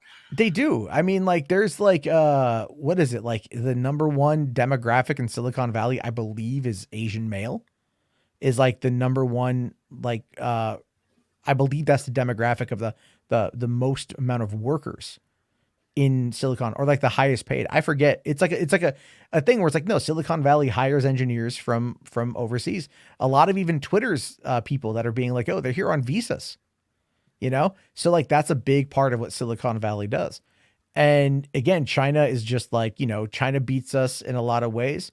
And what I think is happening is I think Xi Jinping is going like, listen, motherfuckers, we see that eventually there's going to be a resource war, right? As we hit 8 billion people now, we just crossed over 8 billion people. There's going to be a massive ass resource war. We're going to need soldiers. And you want to know where the resource war is going to happen? Do you know where it's going to happen? The resource war? I would imagine. Yeah. There's one pocket on Earth still left relatively untouched. That is basically Middle Africa, like Uganda, Nigeria. I think Uganda has the last pocket of the largest untapped natural resource pocket left, and that's in the western side of Africa. But and that's weird because it feels like that should belong to Africa. You know what I mean? But other people are going to fight over their shit. But back in 10 years ago, back when the Coney 2012 thing happened, I had heard about this. Like Obama sent like 100 advisors down to Uganda to find out what the fuck is going on down there. But what I was hearing at the time was that the Chinese were buying up massive swaths of land in Eastern Africa. The Chinese have also bought up a ton of property in not only our country, but Australia as well. Like there was a fear for a while that the Iranians owned like 7% of our economy and they could topple us at any point in time if they wanted. They called in their debt. Now that's China. So we're kind of beholden to them. It's so weird. And I'm not disparaging the people. I think, God, I love Chinese culture, man. Like so much cool shit comes out of China, just like in regards to so many elements of the arts and just like architecture and design. There's so many, the people are really cool. I really like the Chinese culture. The government sucks dick though. Oh yeah. Right. It's just a very oppressive system, over there. It just is. But it's always been that way. I never try to judge somebody else's culture. People will get mad and they'll be like, "Oh, fucking China does this and China that, and Korea does this and Korea." Look, man, it's not my problem. You know what I mean? I don't know. I don't think you should go in and it's sad to watch people like women in Iran have to cover their faces and they're not allowed to drive and all that shit. But at the same time, that's been their culture for thousands of years. Who the fuck are we to go in there and try to police them? Yeah. But when it starts messing with the movie industry, I don't know. I mean, I wonder if maybe people are just getting sick of, look, we're all nerds here. We love the comic book stuff. But it seems like for the past 12 years, that's been nothing but comic book stuff. You might get a few little hidden gems here and there, but for the most part, it's Marvel, it's DC, it's independent stuff. It's, they're like, I couldn't tell you the last 10 Oscar winners. I couldn't tell you. The Hurt Locker, I think, was the last one I remember. Overrated movie. Yeah, super overrated. Oh, and the one about Martin Luther King, the riots and stuff. What was that one? Oh, Selma. Selma, yeah. I heard that was really good. Yeah, that's it. I remember that one, but I couldn't tell you. But I know that every time you look up, there's a new comic book movie coming out. There's other movies, but nobody gets hyped about them like they do the comic book stuff. Like this new Spielberg one's supposed to be like, I don't know, biopic. Yeah. Of his life, but not really, and it's probably going to win Best Picture. And from what I'm hearing, it's just everything. It's not good. No, I've heard actually nothing but really good things about it. I think there's like some stuff with the performances in that one of his mom, the woman playing his mom. Oh God, what's Oh, her name? Michelle Williams, Michelle Williams. Yeah, Heath Ledger's like ex-wife. yeah, Yeah. and also Baby Mama. Yeah, and what's his face is in it too. The guy that played Riddler, I always forget his name. He's a really good actor. Yeah, I don't know why I'm blanking on names right now. Oh, Yeah, I remember Paul him. Dano. Paul Paul Dano. Dano. I remember him in Girl Next Door when he's like, "I'm a fucking tripod." Remember when he did the porn movie for everybody? Oh my In God. Girl Next Door. That's like the first time I saw the kid. Oh wow. I just remember him what was it? That movie, like, Is a Juice Worth the Squeeze? Yeah, Like, that's Timothy Olyphant. Olyphant was in that. Yeah. You had Emil Hirsch. a very young Emil Hirsch. Oh yeah, Where he that was really a funny broke movie. out with like Alpha Dog and the one where he played the guy that died. The real life story about the guy that went just to live off the land into the wild or whatever. Wild. Yeah, like you had Alicia Cuthbert. You had an all-star cast in there, man. You know. Yeah. I don't know. I just wonder if maybe Hollywood ain't trying too hard. They're either overcompensating. Dude, 300 and some million for a movie just sounds insane to me. That's what some movies make. You know what I mean? Like that's it. Just that worldwide they make that much on the return. So, and don't get me wrong, they are guilty pleasures. Even though Fast 9, it's getting a little too over the top. You know what I mean? But they're my guilty pleasures. I've always loved them. But 300 and some million dollars, man. Like that's that. I think that might have been the budget for that. I think that was the budget for GTA 5, man. 300 million. Yeah, there's what's the word I want to use here? There's like, I mean, like movies, they'll make money in a lot of different ways. You know what I mean? Like they'll make money in you have your ancillary market, you've got your home video market, you've got things like that, right? And that of course is the is like, I think where things are, where we never get any of that information, like that stuff. I wonder why we don't get the numbers, man. Maybe there's just not a way to track them. Maybe there's just not a way to track it. I mean, like, you've got like the numbers.com and they'll track NPD sales of home video, right? But then that's only the NPD is only the national numbers. It doesn't go into the Global. International market. Yeah, you don't get international market. We also never know how much something makes for VOD. So that ends up being like something where you're just like, okay, that kind of sucks. But at the same time, here's my question though. Like, should we, and I mean this, should we in any real capacity, like give a fuck about box office? We have no control over that. And I've always wondered what the big deal was, but it does show how popular the movie is. I get it, but in this new like day and age of YouTube and Twitter and Facebook and all that, they kind of they put all this money into marketing. I just wonder where it all goes, man. Like the Black Adam stuff, I understood. He was everywhere, Matt. Like that dude tried everything to get that movie. He did. He was on every show. He went and did everything. But I'll tell you what he didn't do. He never went to fans. He went to Brandon Davis. He went to the guys from like Real Rejects or like that one of those guys. Right? The dudes the guys that are all part of the establishment clique. He went to them, but he never went to fans. And that's the difference between The Rock and Zach. Zach, at least he'll go to like, if he's got a good vibe on you, you could probably get him on. He'll jump on your stream. You could probably get him if you try. Zack Snyder's a different type of dude, man. He's a different beast. Yeah. He's just built different, man. That dude, I have nothing but respect for him, man. I do. I've seen him come on I've seen him go on streams where the sub count's 5,000, like it blows my mind that he's that humble of a dude, man. He's just a different kind of dude. Yeah. Oh no, he really is. And everything. And I feel like it's just, but The Rock trying to sell Black Adam didn't sell Black Adam to DC fans. I'm just being honest about that one. Also, by the way, here, I just got Rational. I see your comment. I'll get to that here in a second. Remy Batfleck here saying that Zack Snyder's Justice League got an Oscar. It didn't get an Oscar.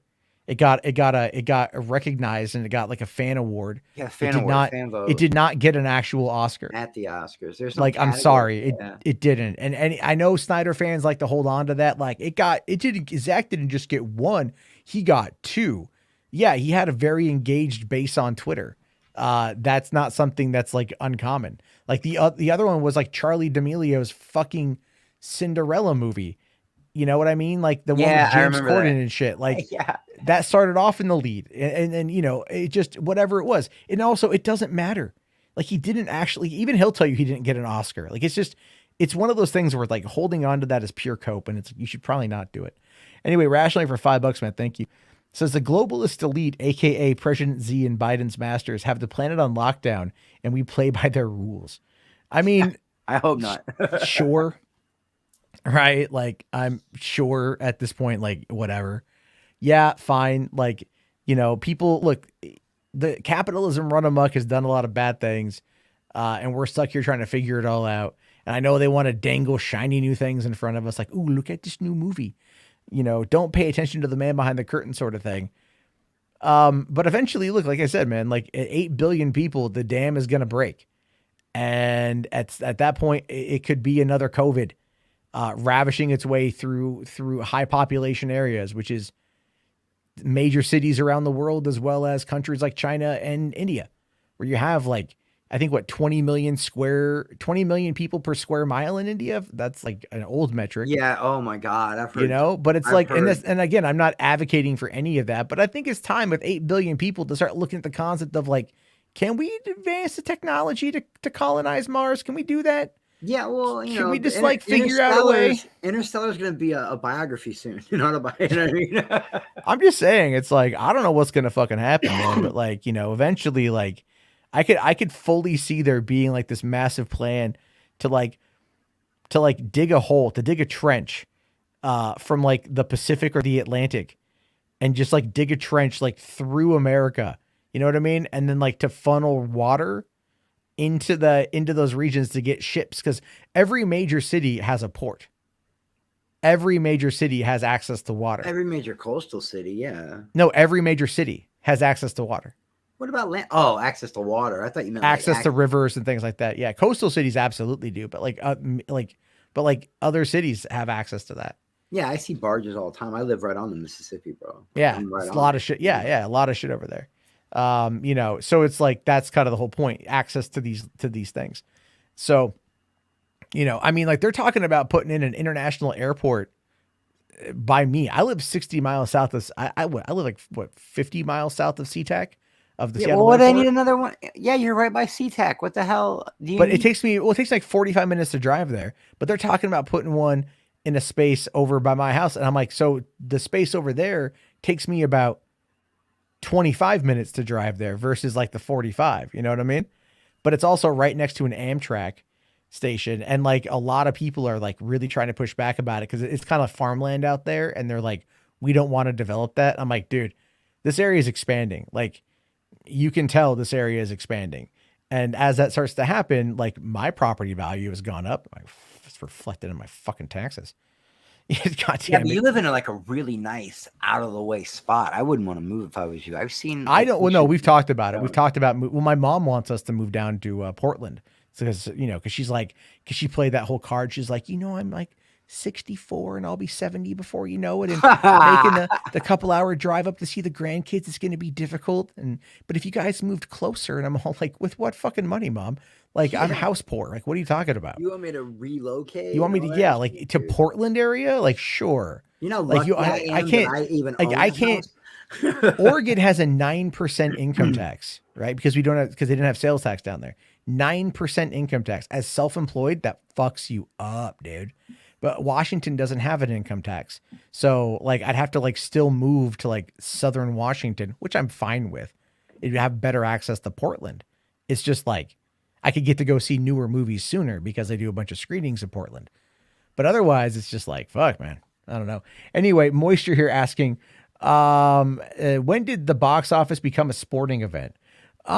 It's kind of, I don't know, man. Like, it's just, I tell you, I think what happened really was May of 2002, right?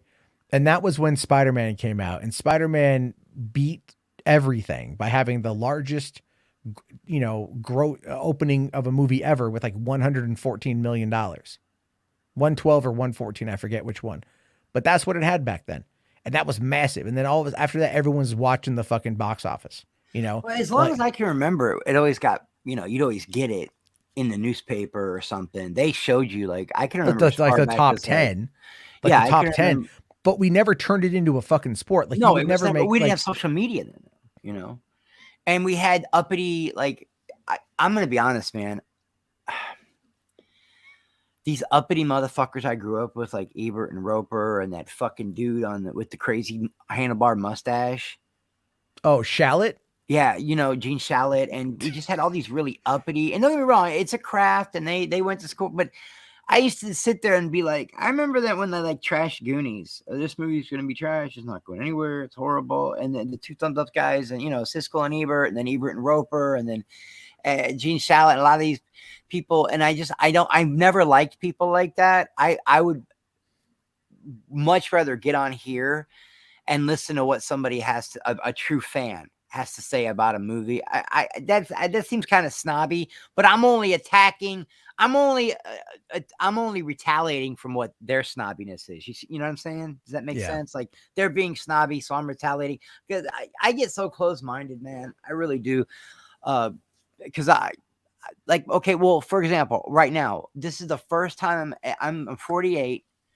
These movies have been around since, I think, 2000. They were made in 2000. They were released in 2001.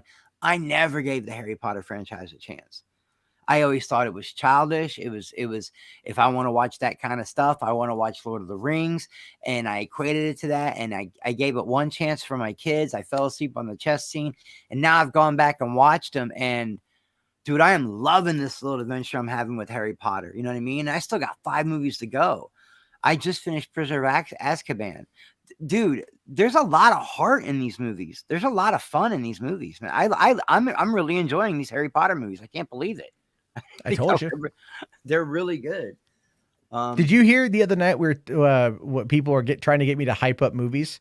Like, I hyped up Harry Potter for you. They're like, hype Rocky. Like, I've never seen it, but I tried my best. Oh, really? Yeah. Anyway, Rationally for $2 says, make a BioShock city under the water. I mean, look, the problem with that is you're talking like pressure systems and power and everything else. I mean, look, having some kind of underwater city or literally building cities on top of each other might actually be what happens. Or I could see them like, moving everyone to like the Grand Canyon. Ready Player One. Everyone's going to be living in the stacks. It's just RVs on fucking stacks. That's all that is. It's just it's mobile. That was actually a pretty interesting thing. And the fact that it took place in Ohio of all things. But whatever. Yeah. I mean, look, if they found a way to make Rapture, I would love to live in Rapture. Not for like, the fucking Big Daddy little sister shit. Right. But like, I mean, just imagine like you're sleeping in like an underwater city and you just like, yeah, I'm going to go to bed. And it's just water features everywhere. It'd be great. Yeah. And then Reed here for 5. Thanks, buddy. Says, I was watching some Weird Al last night. My favorite moment about spoiling it is really freaking funny. Is your favorite part of the movie? Is it the pool party scene? Cause that's my favorite scene. The things I've heard about it is like, oh, they did. God damn it. I can't believe I didn't see that coming. It's so smart. Did you watch that Weird Al movie yet? No, I haven't watched it, but it's so fucking good. I realized it's like, this is Weird it's free. Al. And it's on Roku. Yeah. I just haven't watched it yet, but I did hear from a friend, like, he's like, my friend Scott was like, no, dude, it's so brilliant. You'll pick up on it after you go, but he's like, it's so brilliant. And I'm like, really? And then it popped in my head before even told me. I was like, dude, they're parodying an actual bio. I get it. Yeah. At no point was it meant to be taken seriously. And like, it took me a little while to get, to be honest with you. That's the meta in it though. That's what makes that's the inception. Yeah. That's what makes it so great when you figure it out. Plus with who Weird Al plays in the movie. And that part's really funny too. Let's see. Oh, Reed here says, I was asking your moment. Okay. I must have misread that. It's yours is the accordion guy scene. That was pretty funny. My favorite moment in the movie, I mean, obviously the pool party is kind of like the best one, but I think it's the moment when Weird Al first meets the agents, and that scene I really liked. Also like everything with like Pablo Escobar was great too. So again, you got to watch it, Chris. It's really fucking funny. Growing up, I loved him. I kind of outgrew the parody stuff. I don't really even like parody movies.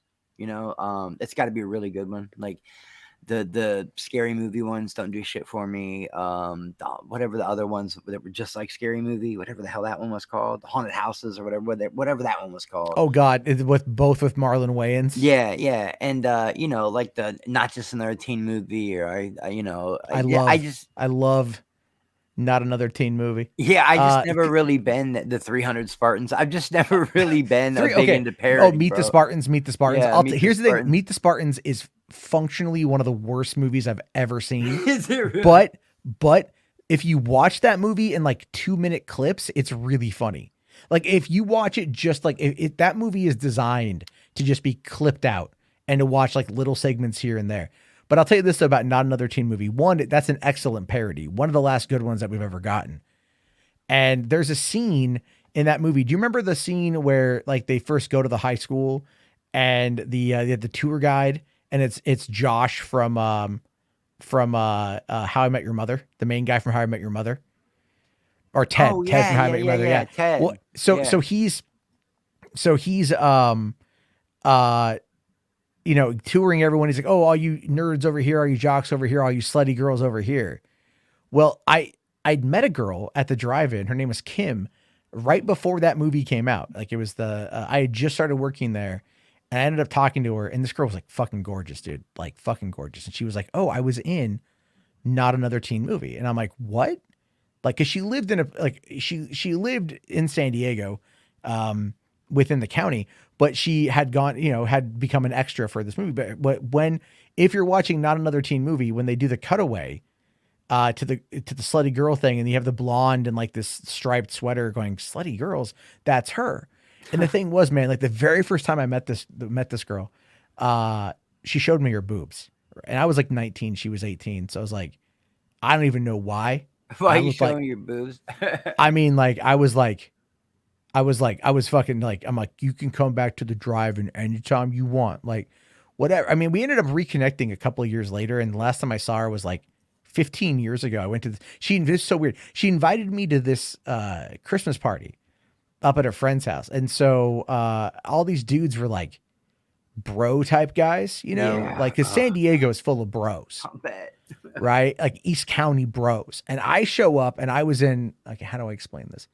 I don't want to say I was in like a metro phase, but I was in like a peacocking phase. All right. So let me explain this. So I go to this party and I've got nice jeans. I've got a nice, a nice like suit jacket, you know what I mean? Or like sports jacket, right? Or sport coat, whatever you want to call it, a nice jacket. And I've got I have a Trilby. So I got my Trilby on and I'm rocking the Spice Girls t-shirt. And because I just gone and seen Spice Girls like a week beforehand.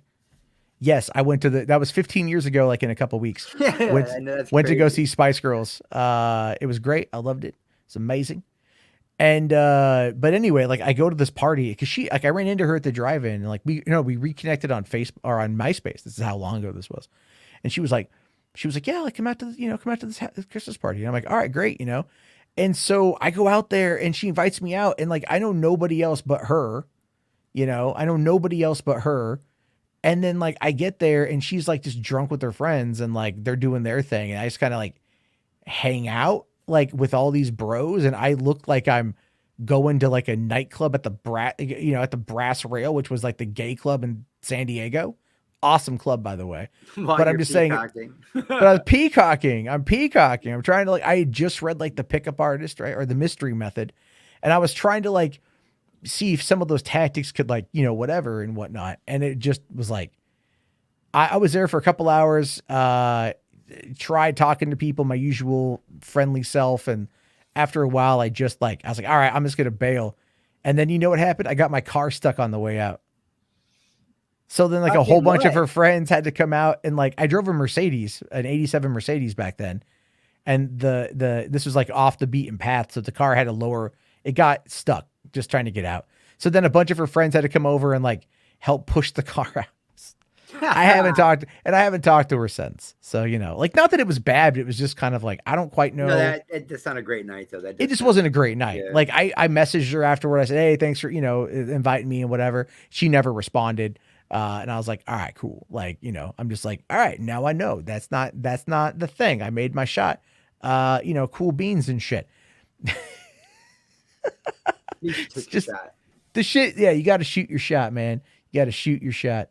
I just think it's funny in my mind, like how, you know, looking back at like when I was younger, like the whole dating shit, just like Well, it was different time, man. it was just different times. Yeah, Very like different, you know.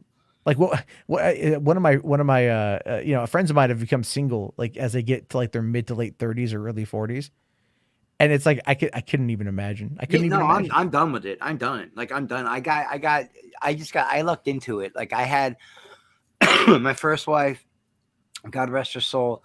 She gave me a great kid. I was very young at the time. I was 22, and then I got with Lisa, and I was with her for 13 years. That didn't work out. And then my very first girlfriend that I ever had when I was a kid came back into my life, and me and her kind of like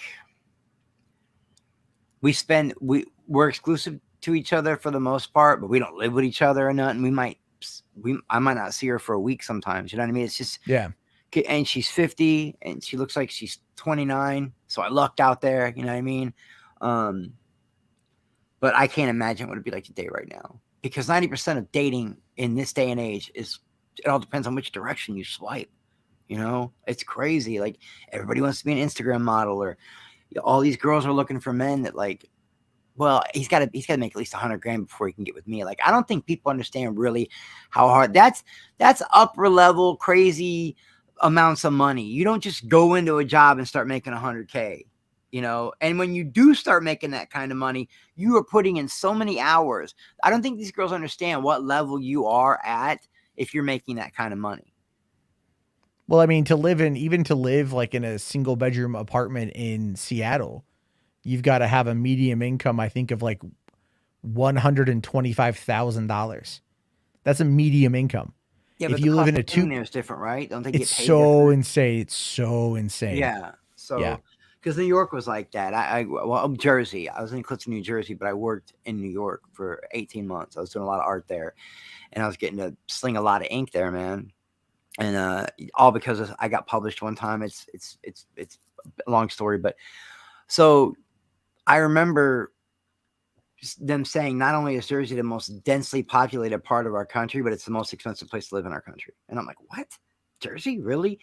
And I would go over to New York and I would see people living in like shitholes, and they would think these were the greatest studio apartments ever. And they would be like the tub would be in the kitchen, man. Like, I'm not making this up. The tub, the bathtub, and the kitchen, and it was like all one thing, you know, and because it's a flat, there's no walls, you know what I mean? It's all right there. But they'd be paying like $2,500 a month. And I'm just thinking, man, that's insane. But they're getting paid way more there too. You know, the average like Dunkin' Donuts person in New York's making like $19 an hour.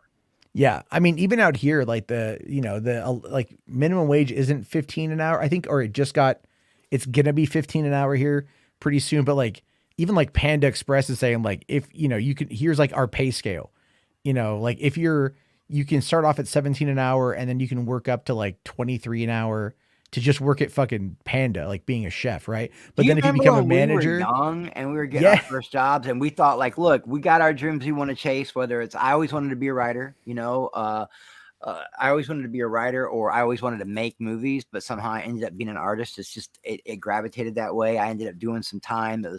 It's just my life got real sketchy there for a while. But I remember when we were young, our first like if you were making $10 an hour, you were like the fucking king, bro. Like, you remember? Like, oh yeah. My first gig. Yeah, my first job was actually in a factory. Yeah, a big time factory gig where you're getting 12, 15 an hour, and people thought you were rich because you could actually afford shit, because back then that was a lot of money. I mean, I was making my first job, minimum wage in Oregon was $5.50 an hour. and they paid me $6 an hour just to have competitive wages, and I was working quality control for a label making factory. Love that job. That job was great. And everyone there was cool as shit. It was like laid back as fuck, dude. And then I went to go work at the movie theater. I worked at that was a summer gig, and then I got a job working at Subway later on that year, and I was making like $5.50 an hour. And then when I moved to San Diego, the minimum wage was $6.75 an hour. And then I got a job working at the casino doing security work for 10 an hour when I was 18. And I thought that, I'm like, ooh, dude, fuck, man, 400 a week, holy shit. Double digits. Like, fuck, dude, that's insane. And that was in like 2000 money, So like the economy was like doing solid coming off them fucking Clinton years. Do you know what I've discovered over the years? Because with the exception of the time that I did in prison, I did a lot of gangbanging and a lot of fucking bad shit living in Chicago as a kid. I never killed nobody or nothing, but selling drugs and shit, it's just bad news, man. Getting caught with guns. You know what I mean? Like, you get in a lot of trouble. But after that, my mom and dad they do restorations, man. That's what they do. Like, they take in old cars and they turn them into butterflies, and that's where they make their money, And that's what my brother does too. Everybody in my family is mechanics, But I always wanted to do. I did that, And then my dad was like, "Well, apply your art to some of these cars. Do some airbrushing." So I started doing that, and then that led into like me kind of going, well, I'm not going to be able to write, and the movie stuff's not really going to work. But when I fell into art, I found out that I was having fun with it, and I'll say this to anybody listening. I know it sounds so like counterproductive, but I would rather have a job that I love and make less money than have a job that I fucking hate and I bet some of the best times of your life were working at that drive-in. You stayed there 10 years. There has to be a reason you stayed there 10 years. It couldn't have been to pay. No, it was college. You were just having fun doing your thing, man. Yeah. I had a good time. I mean, I enjoyed working there. I really enjoy, like everything about that place. I mean, like, it was fun. I enjoyed it quite a bit. And then I became a manager, and then I was kind of just like, all right, cool. I'm just going to fucking do what I want. I remember the first time my friend, my oldest friend Rusty, and they came to me and they were like, listen, you're doing all this airbrush stuff. You're working with layers. Why don't you come in and do the apprentice thing? And I said, apprentice thing? What, you want me to draw? No. I remember being scared to death to tattoo. I'm like, there's no fucking way. You want me to do this on people? There's no eraser, man. I fucked up. That's it. I was so scared. And I don't know. I did it, and it was like, it was like Good Will Hunting, like he's like, I just know math. I don't know why, but I do. I know, Beethoven just looked at a piano he could play. The first time I did a tattoo, I didn't get nervous or anything. I just rolled right through it, man. And now it's at least half. It's 50% of my income. Yeah, So, I mean, like I love talking. Yeah, I love talking movies. I think for me, it's like, there's a certain necessity that comes from, let's say, talking about the news of the day, but like, I'll tell you this, I actually just deleted a TikTok with fucking nearly 500,000 views. Why? Fuck it. The racist comments, man.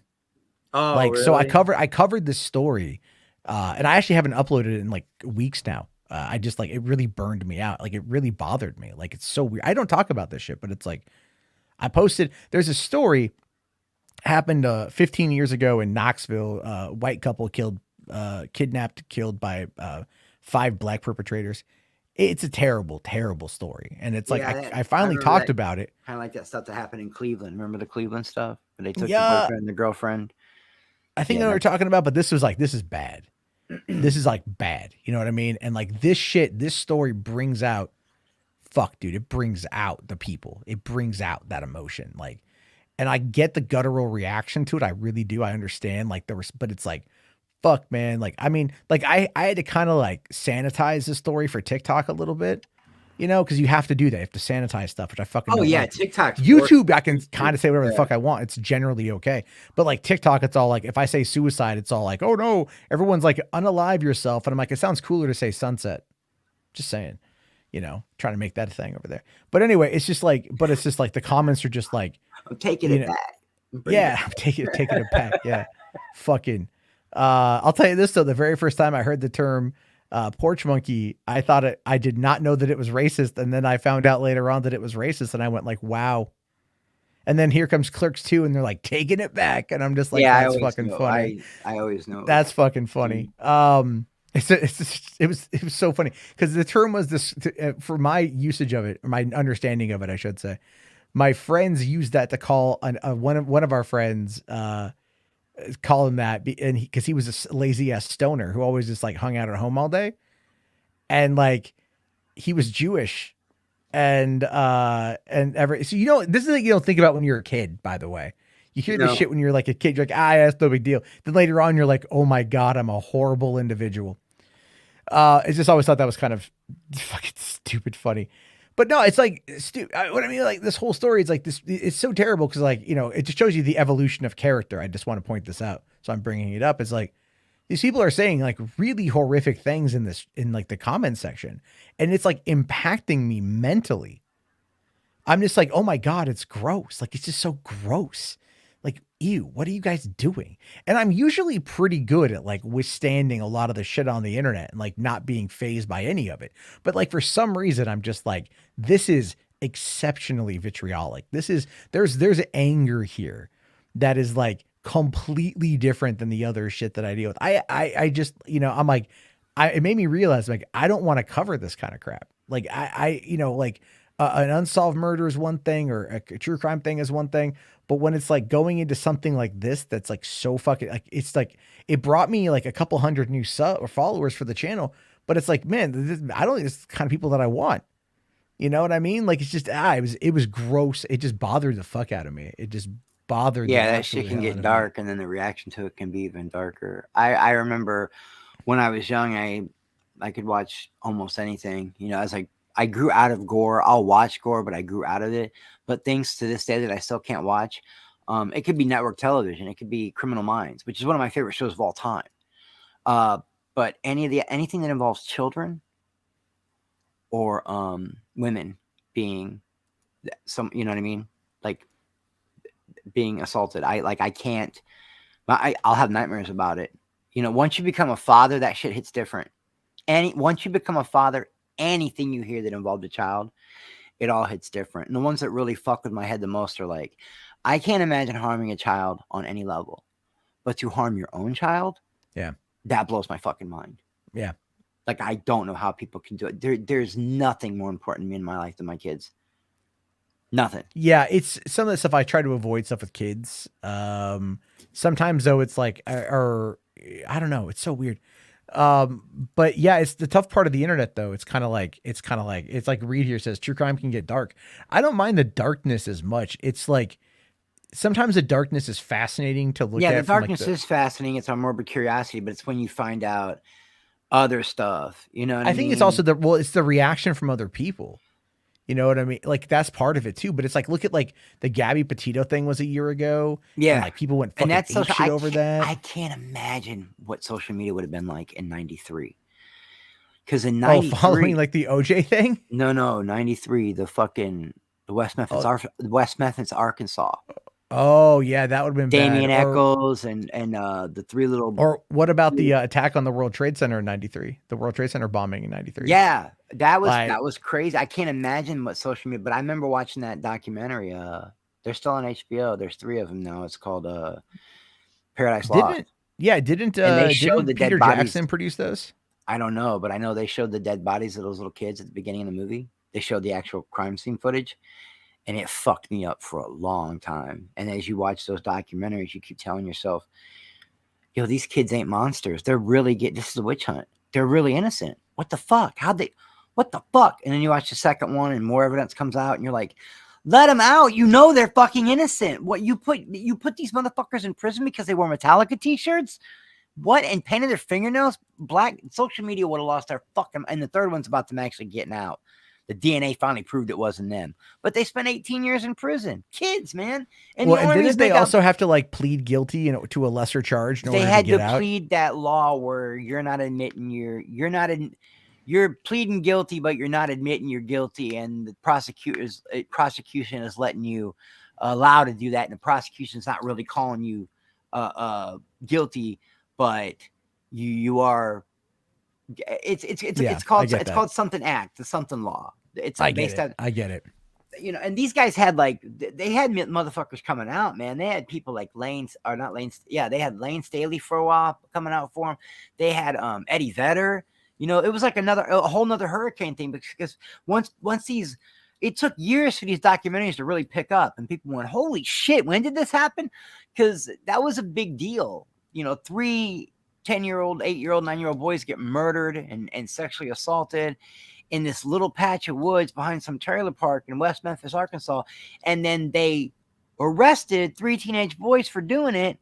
And because people just didn't like them. They were that, like, they were basically the goth kids from South Park. You know what I mean? And they went to prison for that. It was really weird. I wish I could remember what that concept is called, but yeah, they had to plead. They finally got out, you know. Damien kind of went on to get a little celebrity status, but he's like this weird Buddhist, like, dude. Like, you can just tell these dudes they're fucked up from that time in prison. But like that first scene, I'd never seen anything like that before. The crime scene footage, and that's when I remembered. Oh wow, America Undercover, the HBO documentary series. Anything the HBO does kind of hits different. Their documentaries, they're not afraid to shy away. Yeah, they, you know. And I was like, man, and seeing those 3 kids fucked me up. So I can't imagine what the social media would be like right now. So I can, like, what you're dealing with, a crime like that, I can imagine what people are saying. And you feel grimy when that's in your comment section. You know, you'll feel grimy, and then you'll be like, I don't need people like equating me to this or glomming me in with this group. All I did was make the video. But now it looks like I'm endorsing what the fuck these people are saying. So 500,000 hits, yeah, that sucks. But I probably would have got rid of it too, Maddie. I don't want that kind of shit on my account. I can't stand that type of shit. Yeah, I just kind of dipped out of that. I'm like, all right, cool, and then I'll come back to it pretty soon. But on that note, guys, it is 2 hours after midnight. I have got to get myself. Yeah, I'm gonna dip out of here and let you close your show. Thanks for letting me come on. Always have fun. I'm gonna go watch. I believe the 4th one is Order of the Phoenix. That's the 5th one. If so you're doing 4th one's Goblet of Fire. Goblet of Fire. That's the one I'm on now, and I'm having fun with them, man. I'm glad you told me to watch these because they are fun. They are cool. I like them. Awesome, man. All right, I'll catch you on the next one, bro. Be good. All right, I'll see you later, buddy. Thanks for coming on in. Okay. Let's all right. So anyway, guys, thank you all very much for hanging out. Kind of a weird turn at the end there, but always a lot of fun. If you haven't already, please slap the like, tickle it a little bit, just give it a little bit of love. If not, Grace Randolph will. Ow! That's the incentive for you guys to hit the like. So she doesn't do that. But also remember to slay queen, slay queen. Yes. But I should be on tomorrow night. See what happens on Friday, obviously, at Hollywood After Dark. Thank you all so much for hanging out. Thanks for the super chats, the support, guys. I really appreciate it. If you missed the VOD, the clips will be up in the morning. All right, everyone, have yourself a great evening. Thanks again. Peace the fuck out.